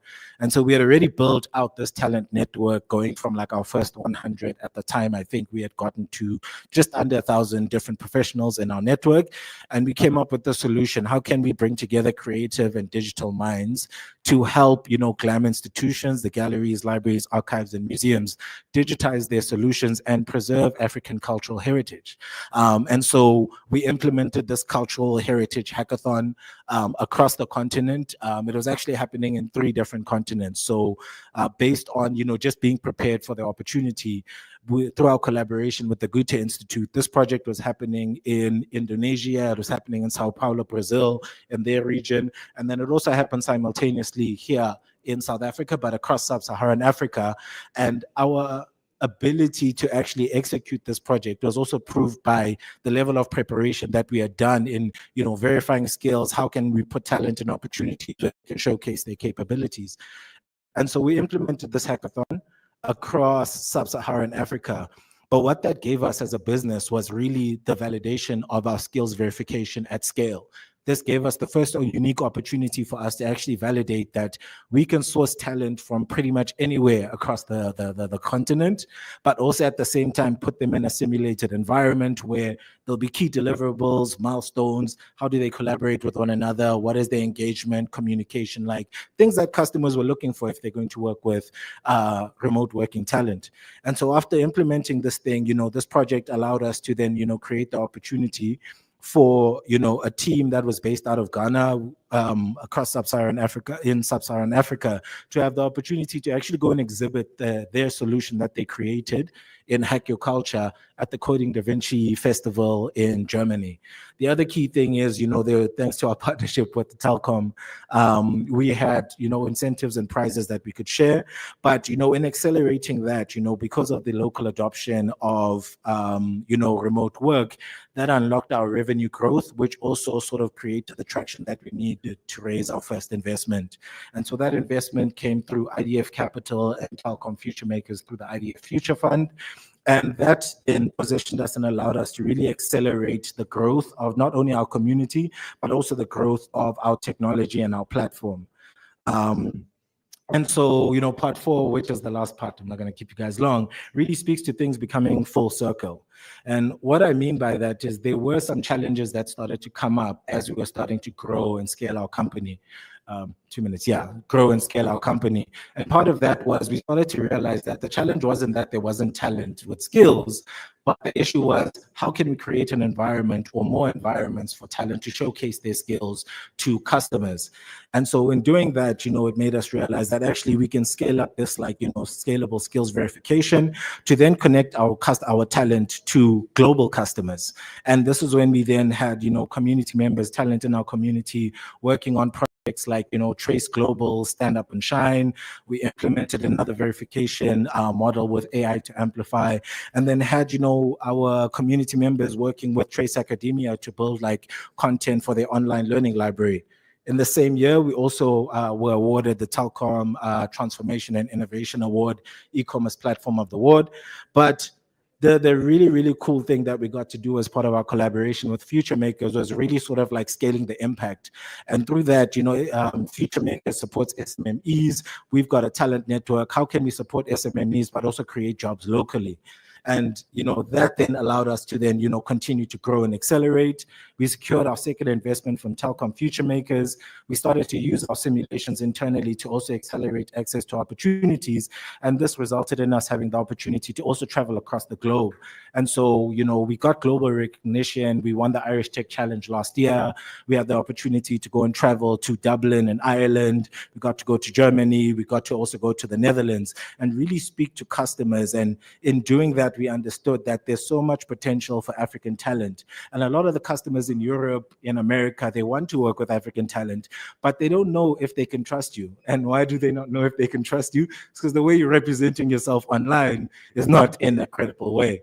And so that then inspired us to evolve from just being a talent marketplace to actually being a talent intelligence platform that unlocks potential.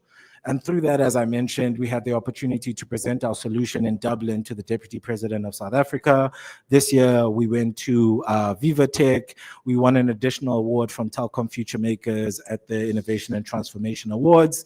And, so far, just to close things off, we've managed to, pay out, today it says 11 million over there, but we've actually managed to pay out just over 12 million in payments to talent across our network. We've created over 450 jobs. And I think the last thing speaks to what's next, which is creating 100,000 career growth opportunities for talent across Africa. And so in closing, what I want to do, I did have a video, which was a testimonial as well. What I do want to encourage you guys to do, and speaking to this thing being full circle. For us, we started to empower talent. We went through our journey of entrepreneurship and it had its challenges, which then took us on another path, which was exactly where we needed to be. But in the end, it brought us back to why we originally started with unlocking potential using our talent intelligence. And so again, what I want to encourage you all to do is dream big and, dare to dream, because you never know, you might just be the next person to change the world and you all have that potential. So yeah, that's me. Thank you.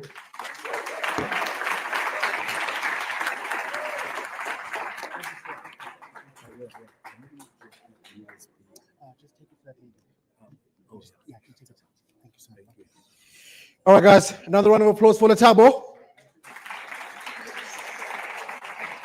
All right, awesome. Let's also give a round of applause to all the speakers that have spoken thus far. All right, so now we are done with the formalities. I'm going to call upon yet again Ndate Pike Manaheng, who's going to give us a very special announcement. Let's make some most of Ndate Pike.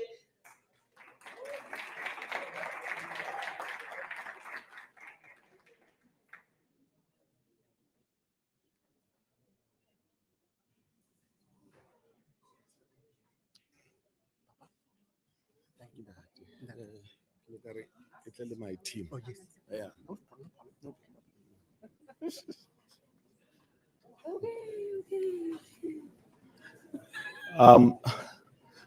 Once more, MC, thanks for giving us the opportunity. And we are glad here to declare that the hackathon has now started. Let's go. We can't wait for Sunday to be able to be amazed. Thank you. Right.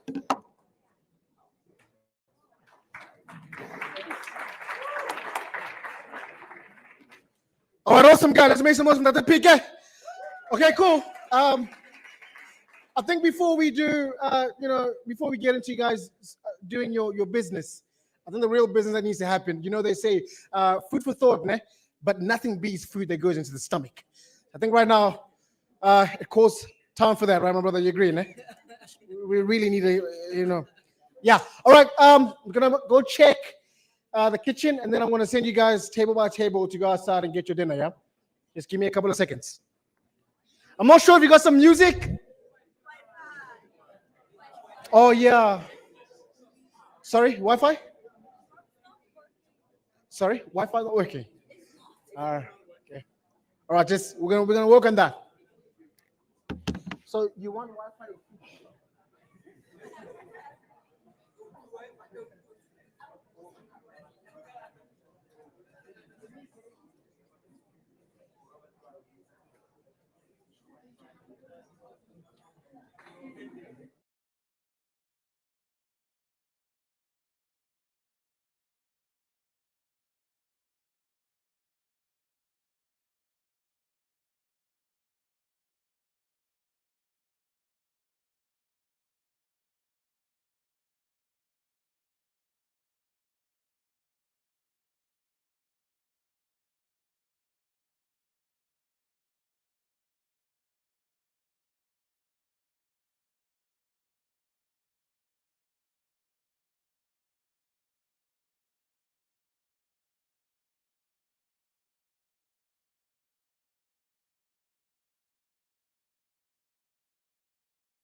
Okay, the team names are in. So now, as admin here, we have Wi-Fi there. Yeah. Yeah, please hotspot them. Ne? I So they don't can know, just let send me you see. in bulk because hey, it's a lot of teams. You can't do that manually. Let's hotspot them quickly. I don't know which Let me things hotspot are them. they using. Yo, this is not Windows, ne? It's Mhm. Linux. It does not have a hotspot. Let me check who is this. Yeah. Lisa is Wi-Fi. Oh, she's also using Linux. Where's the Wi-Fi Oh. Where's the Wi-Fi password? You know, this Wi-Fi is problematic. I think they're still gonna fix it. You must talk to Kevin about it. They haven't like fixed the Wi-Fi issue, did they? No, it's not fixed. Yeah. Who is this one? So what are you guys looking Lisa for? Joy. Are Lisa Joy? You just want to use the send. We want to send the The link, list. the number of Let me people. get Lisa Joy to. Oh, you want to send the name to The him? groups, yes. Oh, you have it. How many Yeah. groups are there? On my 17 side, plus. 20. Huh? Yes. Guys, we are sleeping here. 2 No. days. 24. Fish, I didn't get the number. I need someone to assist me here. And on your side? 17. 41. Oh, so we have 41 teams. And how many teams?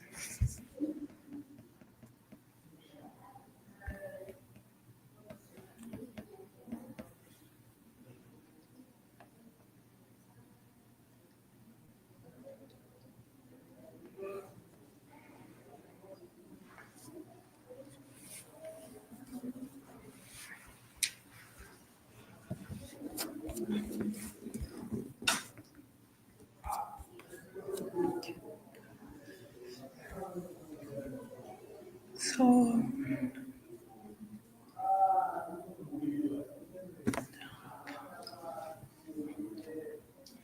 yes, I need to work for this.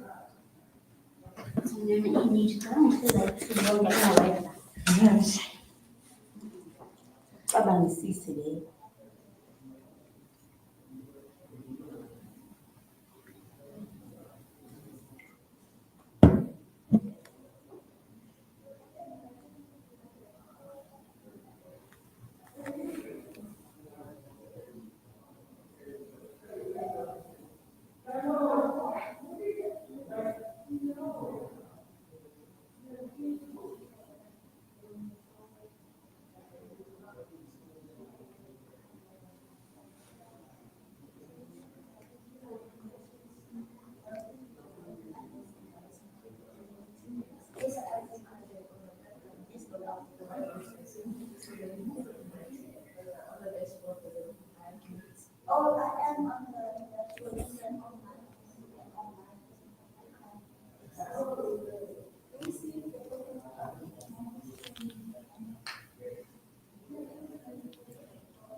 Ngizopheka ngizo-8.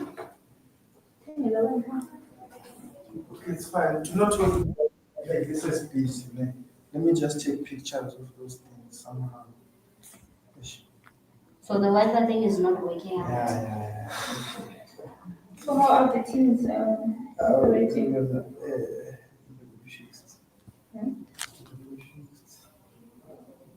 Thank you.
Hi, Eugene. You can open your mic and speak. Okay. Thank you. I hope I can be able to speak right now. I hope it's okay. Yes, we can hear you. Okay. I just had a question with regards to the system that we are using here at Sonke. I'm done with the Lean Business Canvas and I'm trying to submit it, but it's being very unresponsive. I don't know if some assistance could be provided, if that's okay. Hi, how are you? Can you Uh, can you please check if you are in the right workspace? Because you need to submit that on the right workspace as well. So you can just check it.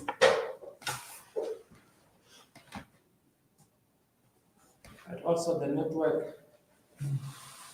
This is, it's your data. Which one? This one, you're connected to your data. Let's take a look. Oh, I'm working with you. Yeah.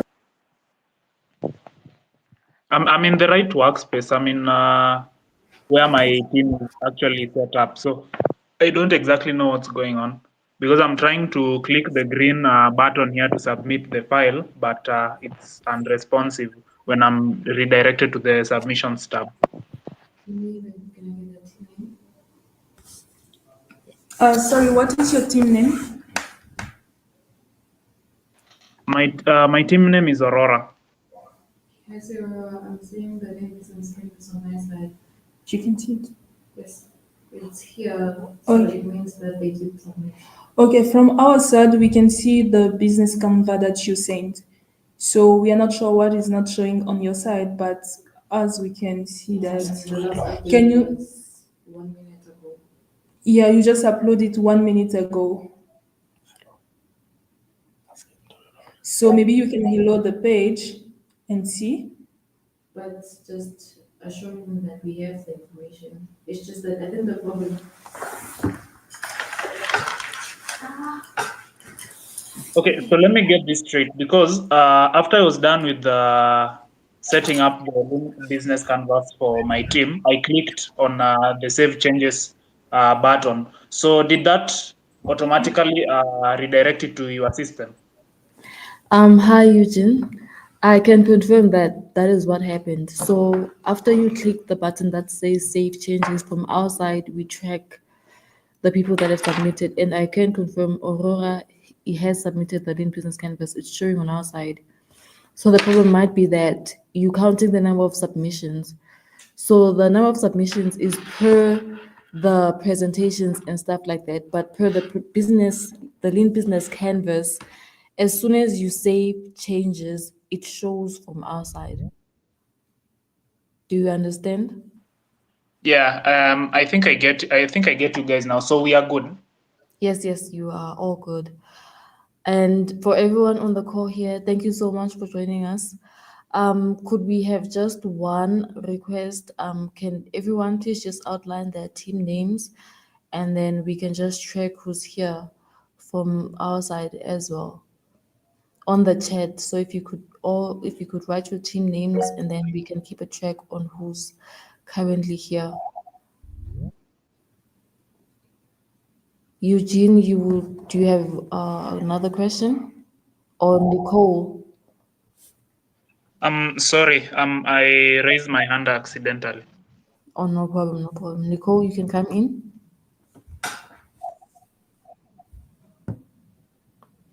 Nicole, are you okay?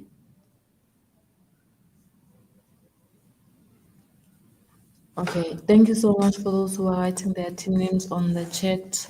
We are here if you guys have any other questions.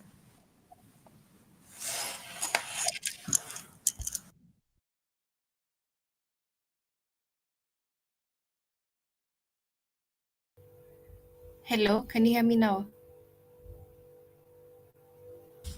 Yes, Nicole, we can hear you. Okay, I have a concern. I'm not able to access Sonke completely from around 4 p.m. I had reached out to Kevin, the one who's been sending communication through email, but I have not yet got assistance with that. And also, I wanted to ask about the time for the presentations as well. Before that, Nicole, can I confirm the problem? You don't have access to Sonke. Do you Yes. have an account on the platform? Yes, I have an account. I profiled the team, created tasks, but after 4 p.m., I couldn't even log in to the platform. What is it saying from your side? It's just that this site can't be reached because it took too long to respond. I'm not very sure what's happening. I'm not Yeah. sure what the problem could be, but could you go on your browser? Please don't use any link. Just search Sonke platform, and then use the first link that pops out on your Google to go to the platform and check if that works. Okay? Okay, I have done that right now. Let me give it a minute. But for the presentations, when are Oh, we? for the presentations are all going to be on Sunday.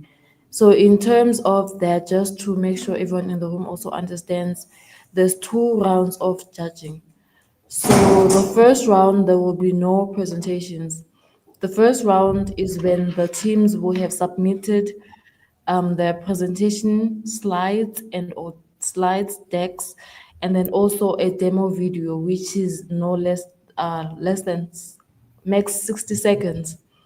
So the first round judges will be basing the final round people per those submissions. The only people who are going to be presenting on stage will be the top 12 teams per the hackathon. Is that understood? Yes. Okay. Can I confirm if you have access to the platform now? No, it's still the same problem. It's saying that the site is down. Yes. It's taking too long to respond. That's why I can't access it. But your Wi-Fi should be working properly. Nicole, could you please send me your email? But my email is already public. So please send your email address to me at yulisa@geekulcha.dev, and we'll see what's happening on the back end. Pardon, could you repeat the email? Yulisa@geekulcha.dev. Okay. Okay. Thank you. Sorry. Thank you.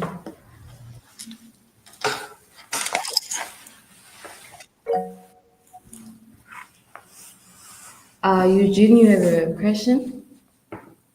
Sorry to be a bother. I just wanted clarification with regards to how we'll be presenting. I didn't get you the first time. So in terms of present, I'll give you guys the structure again. There are 2 rounds of judging.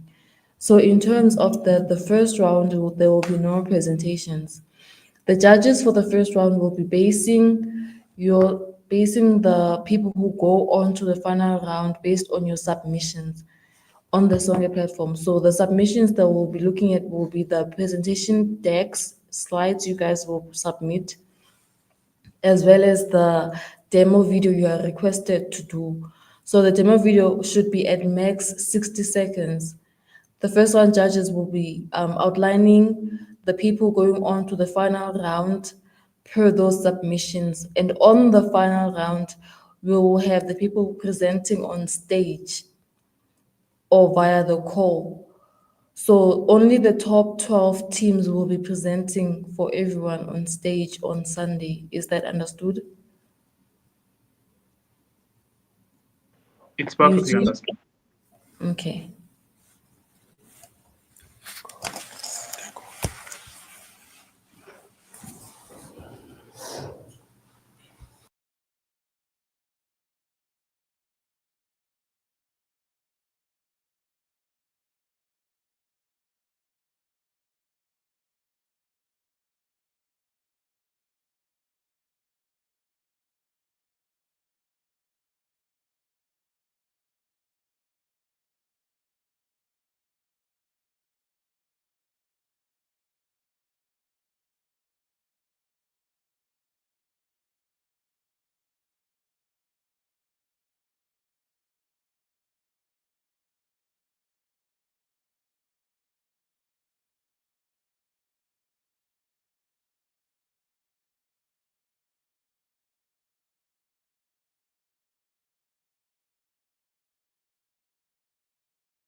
Hi, Nicole. You may speak. Okay, one more question on for the first submissions, when is the deadline for submitting the deck and the video? So the first submissions should be around, let me just confirm here for you, but it should be on Sunday at, hold on.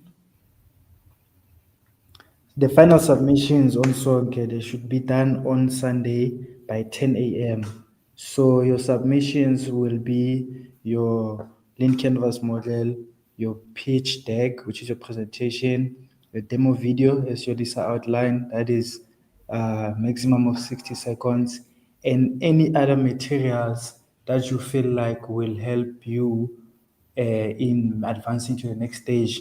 That can be your system architecture, it can be screenshots, it can be your user journeys of the app, anything that you feel like is going to help you make it to the next stage.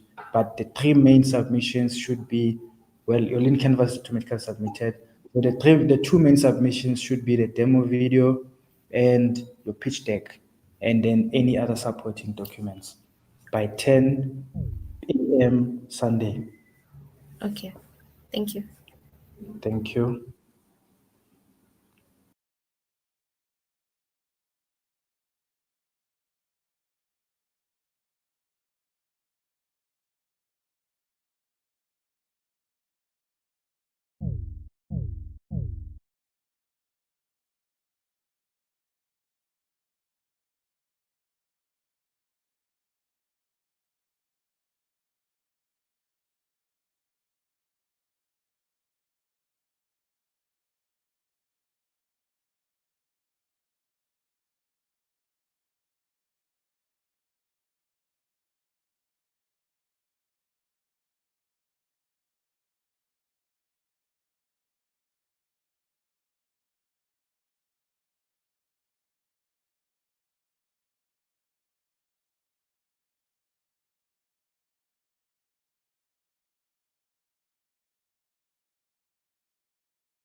hayi ayithathi phofu iyathatha ndiqa ithatha nzima. Iyabonakalisa nje uba bekusaphose uba iyarisponda but ingarispondi ngenxa yee-issues kwelaa cala. So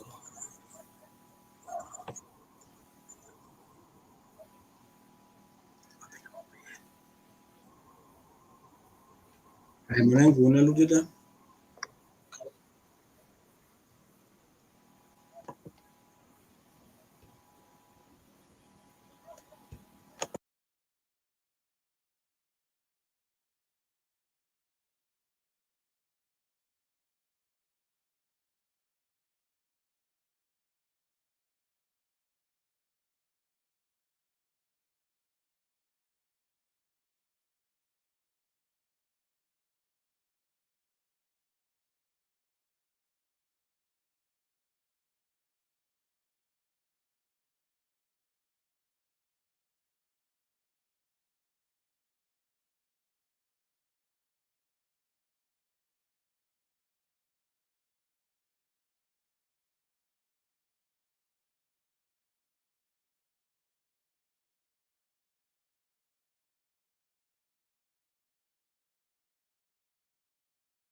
Seems it has been closed, I guess. Yeah, nantsi into ebendiyifuna uba kubonakala uba sibe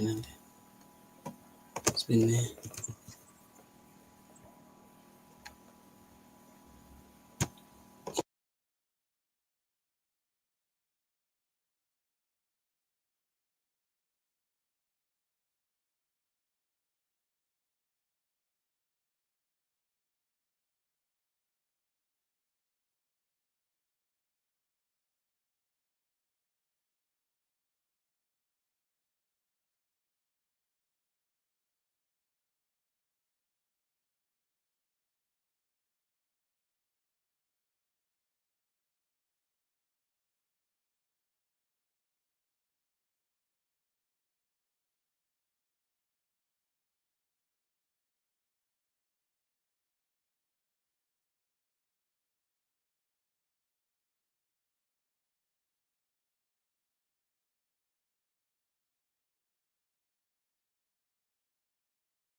Hello, guys.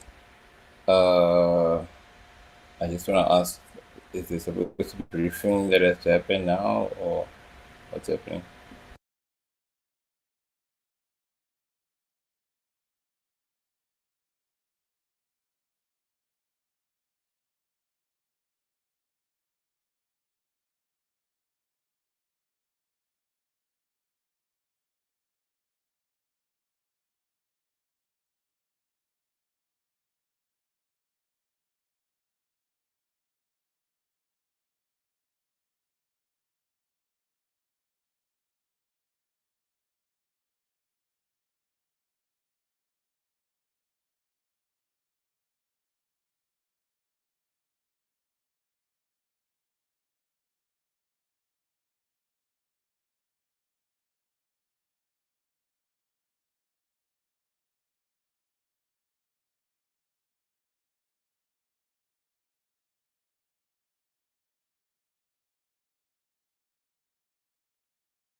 Uh, hello, Yulisa.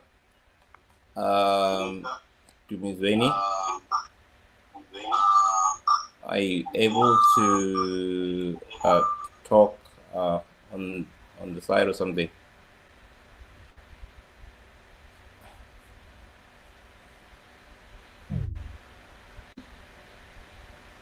Okay.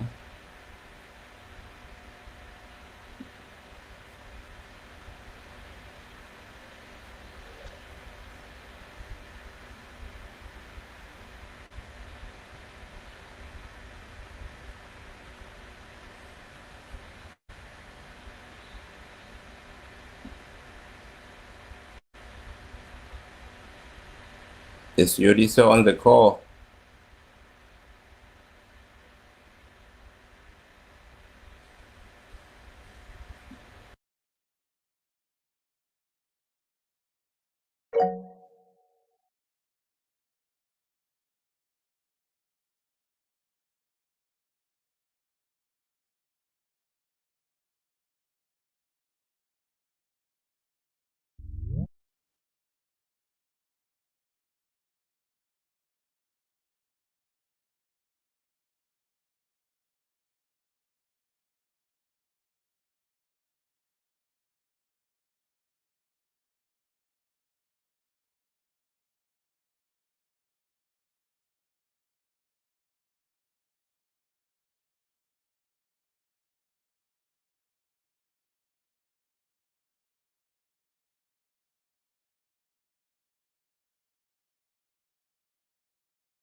Audio. Uh, okay. All right, cool. So she'll talk to me just now, eh? All right, thanks, Chandra.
Solution.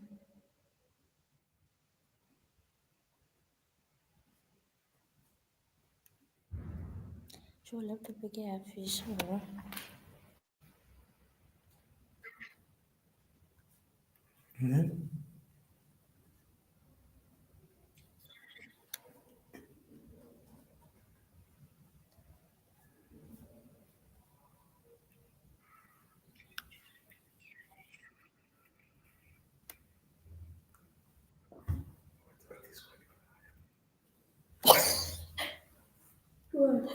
Nungtuna ultima kakua conference ngojwe kamu kabisa mjang kamu ara solution laptop ada ya fisha huwa apa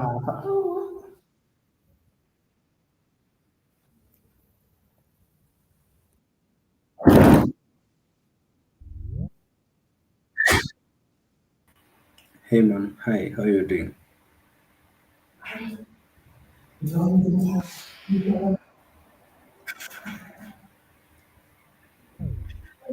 Fomelo.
With a question.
Okay.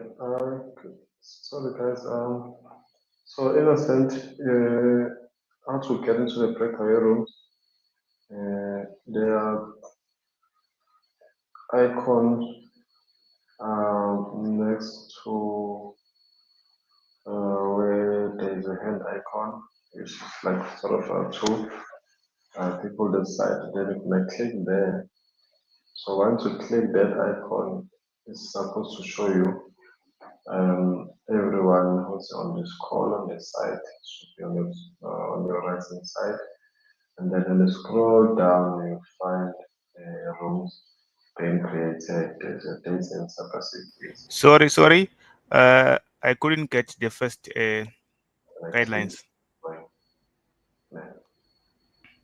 And the soccer support.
Hello, Simpiwe.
you.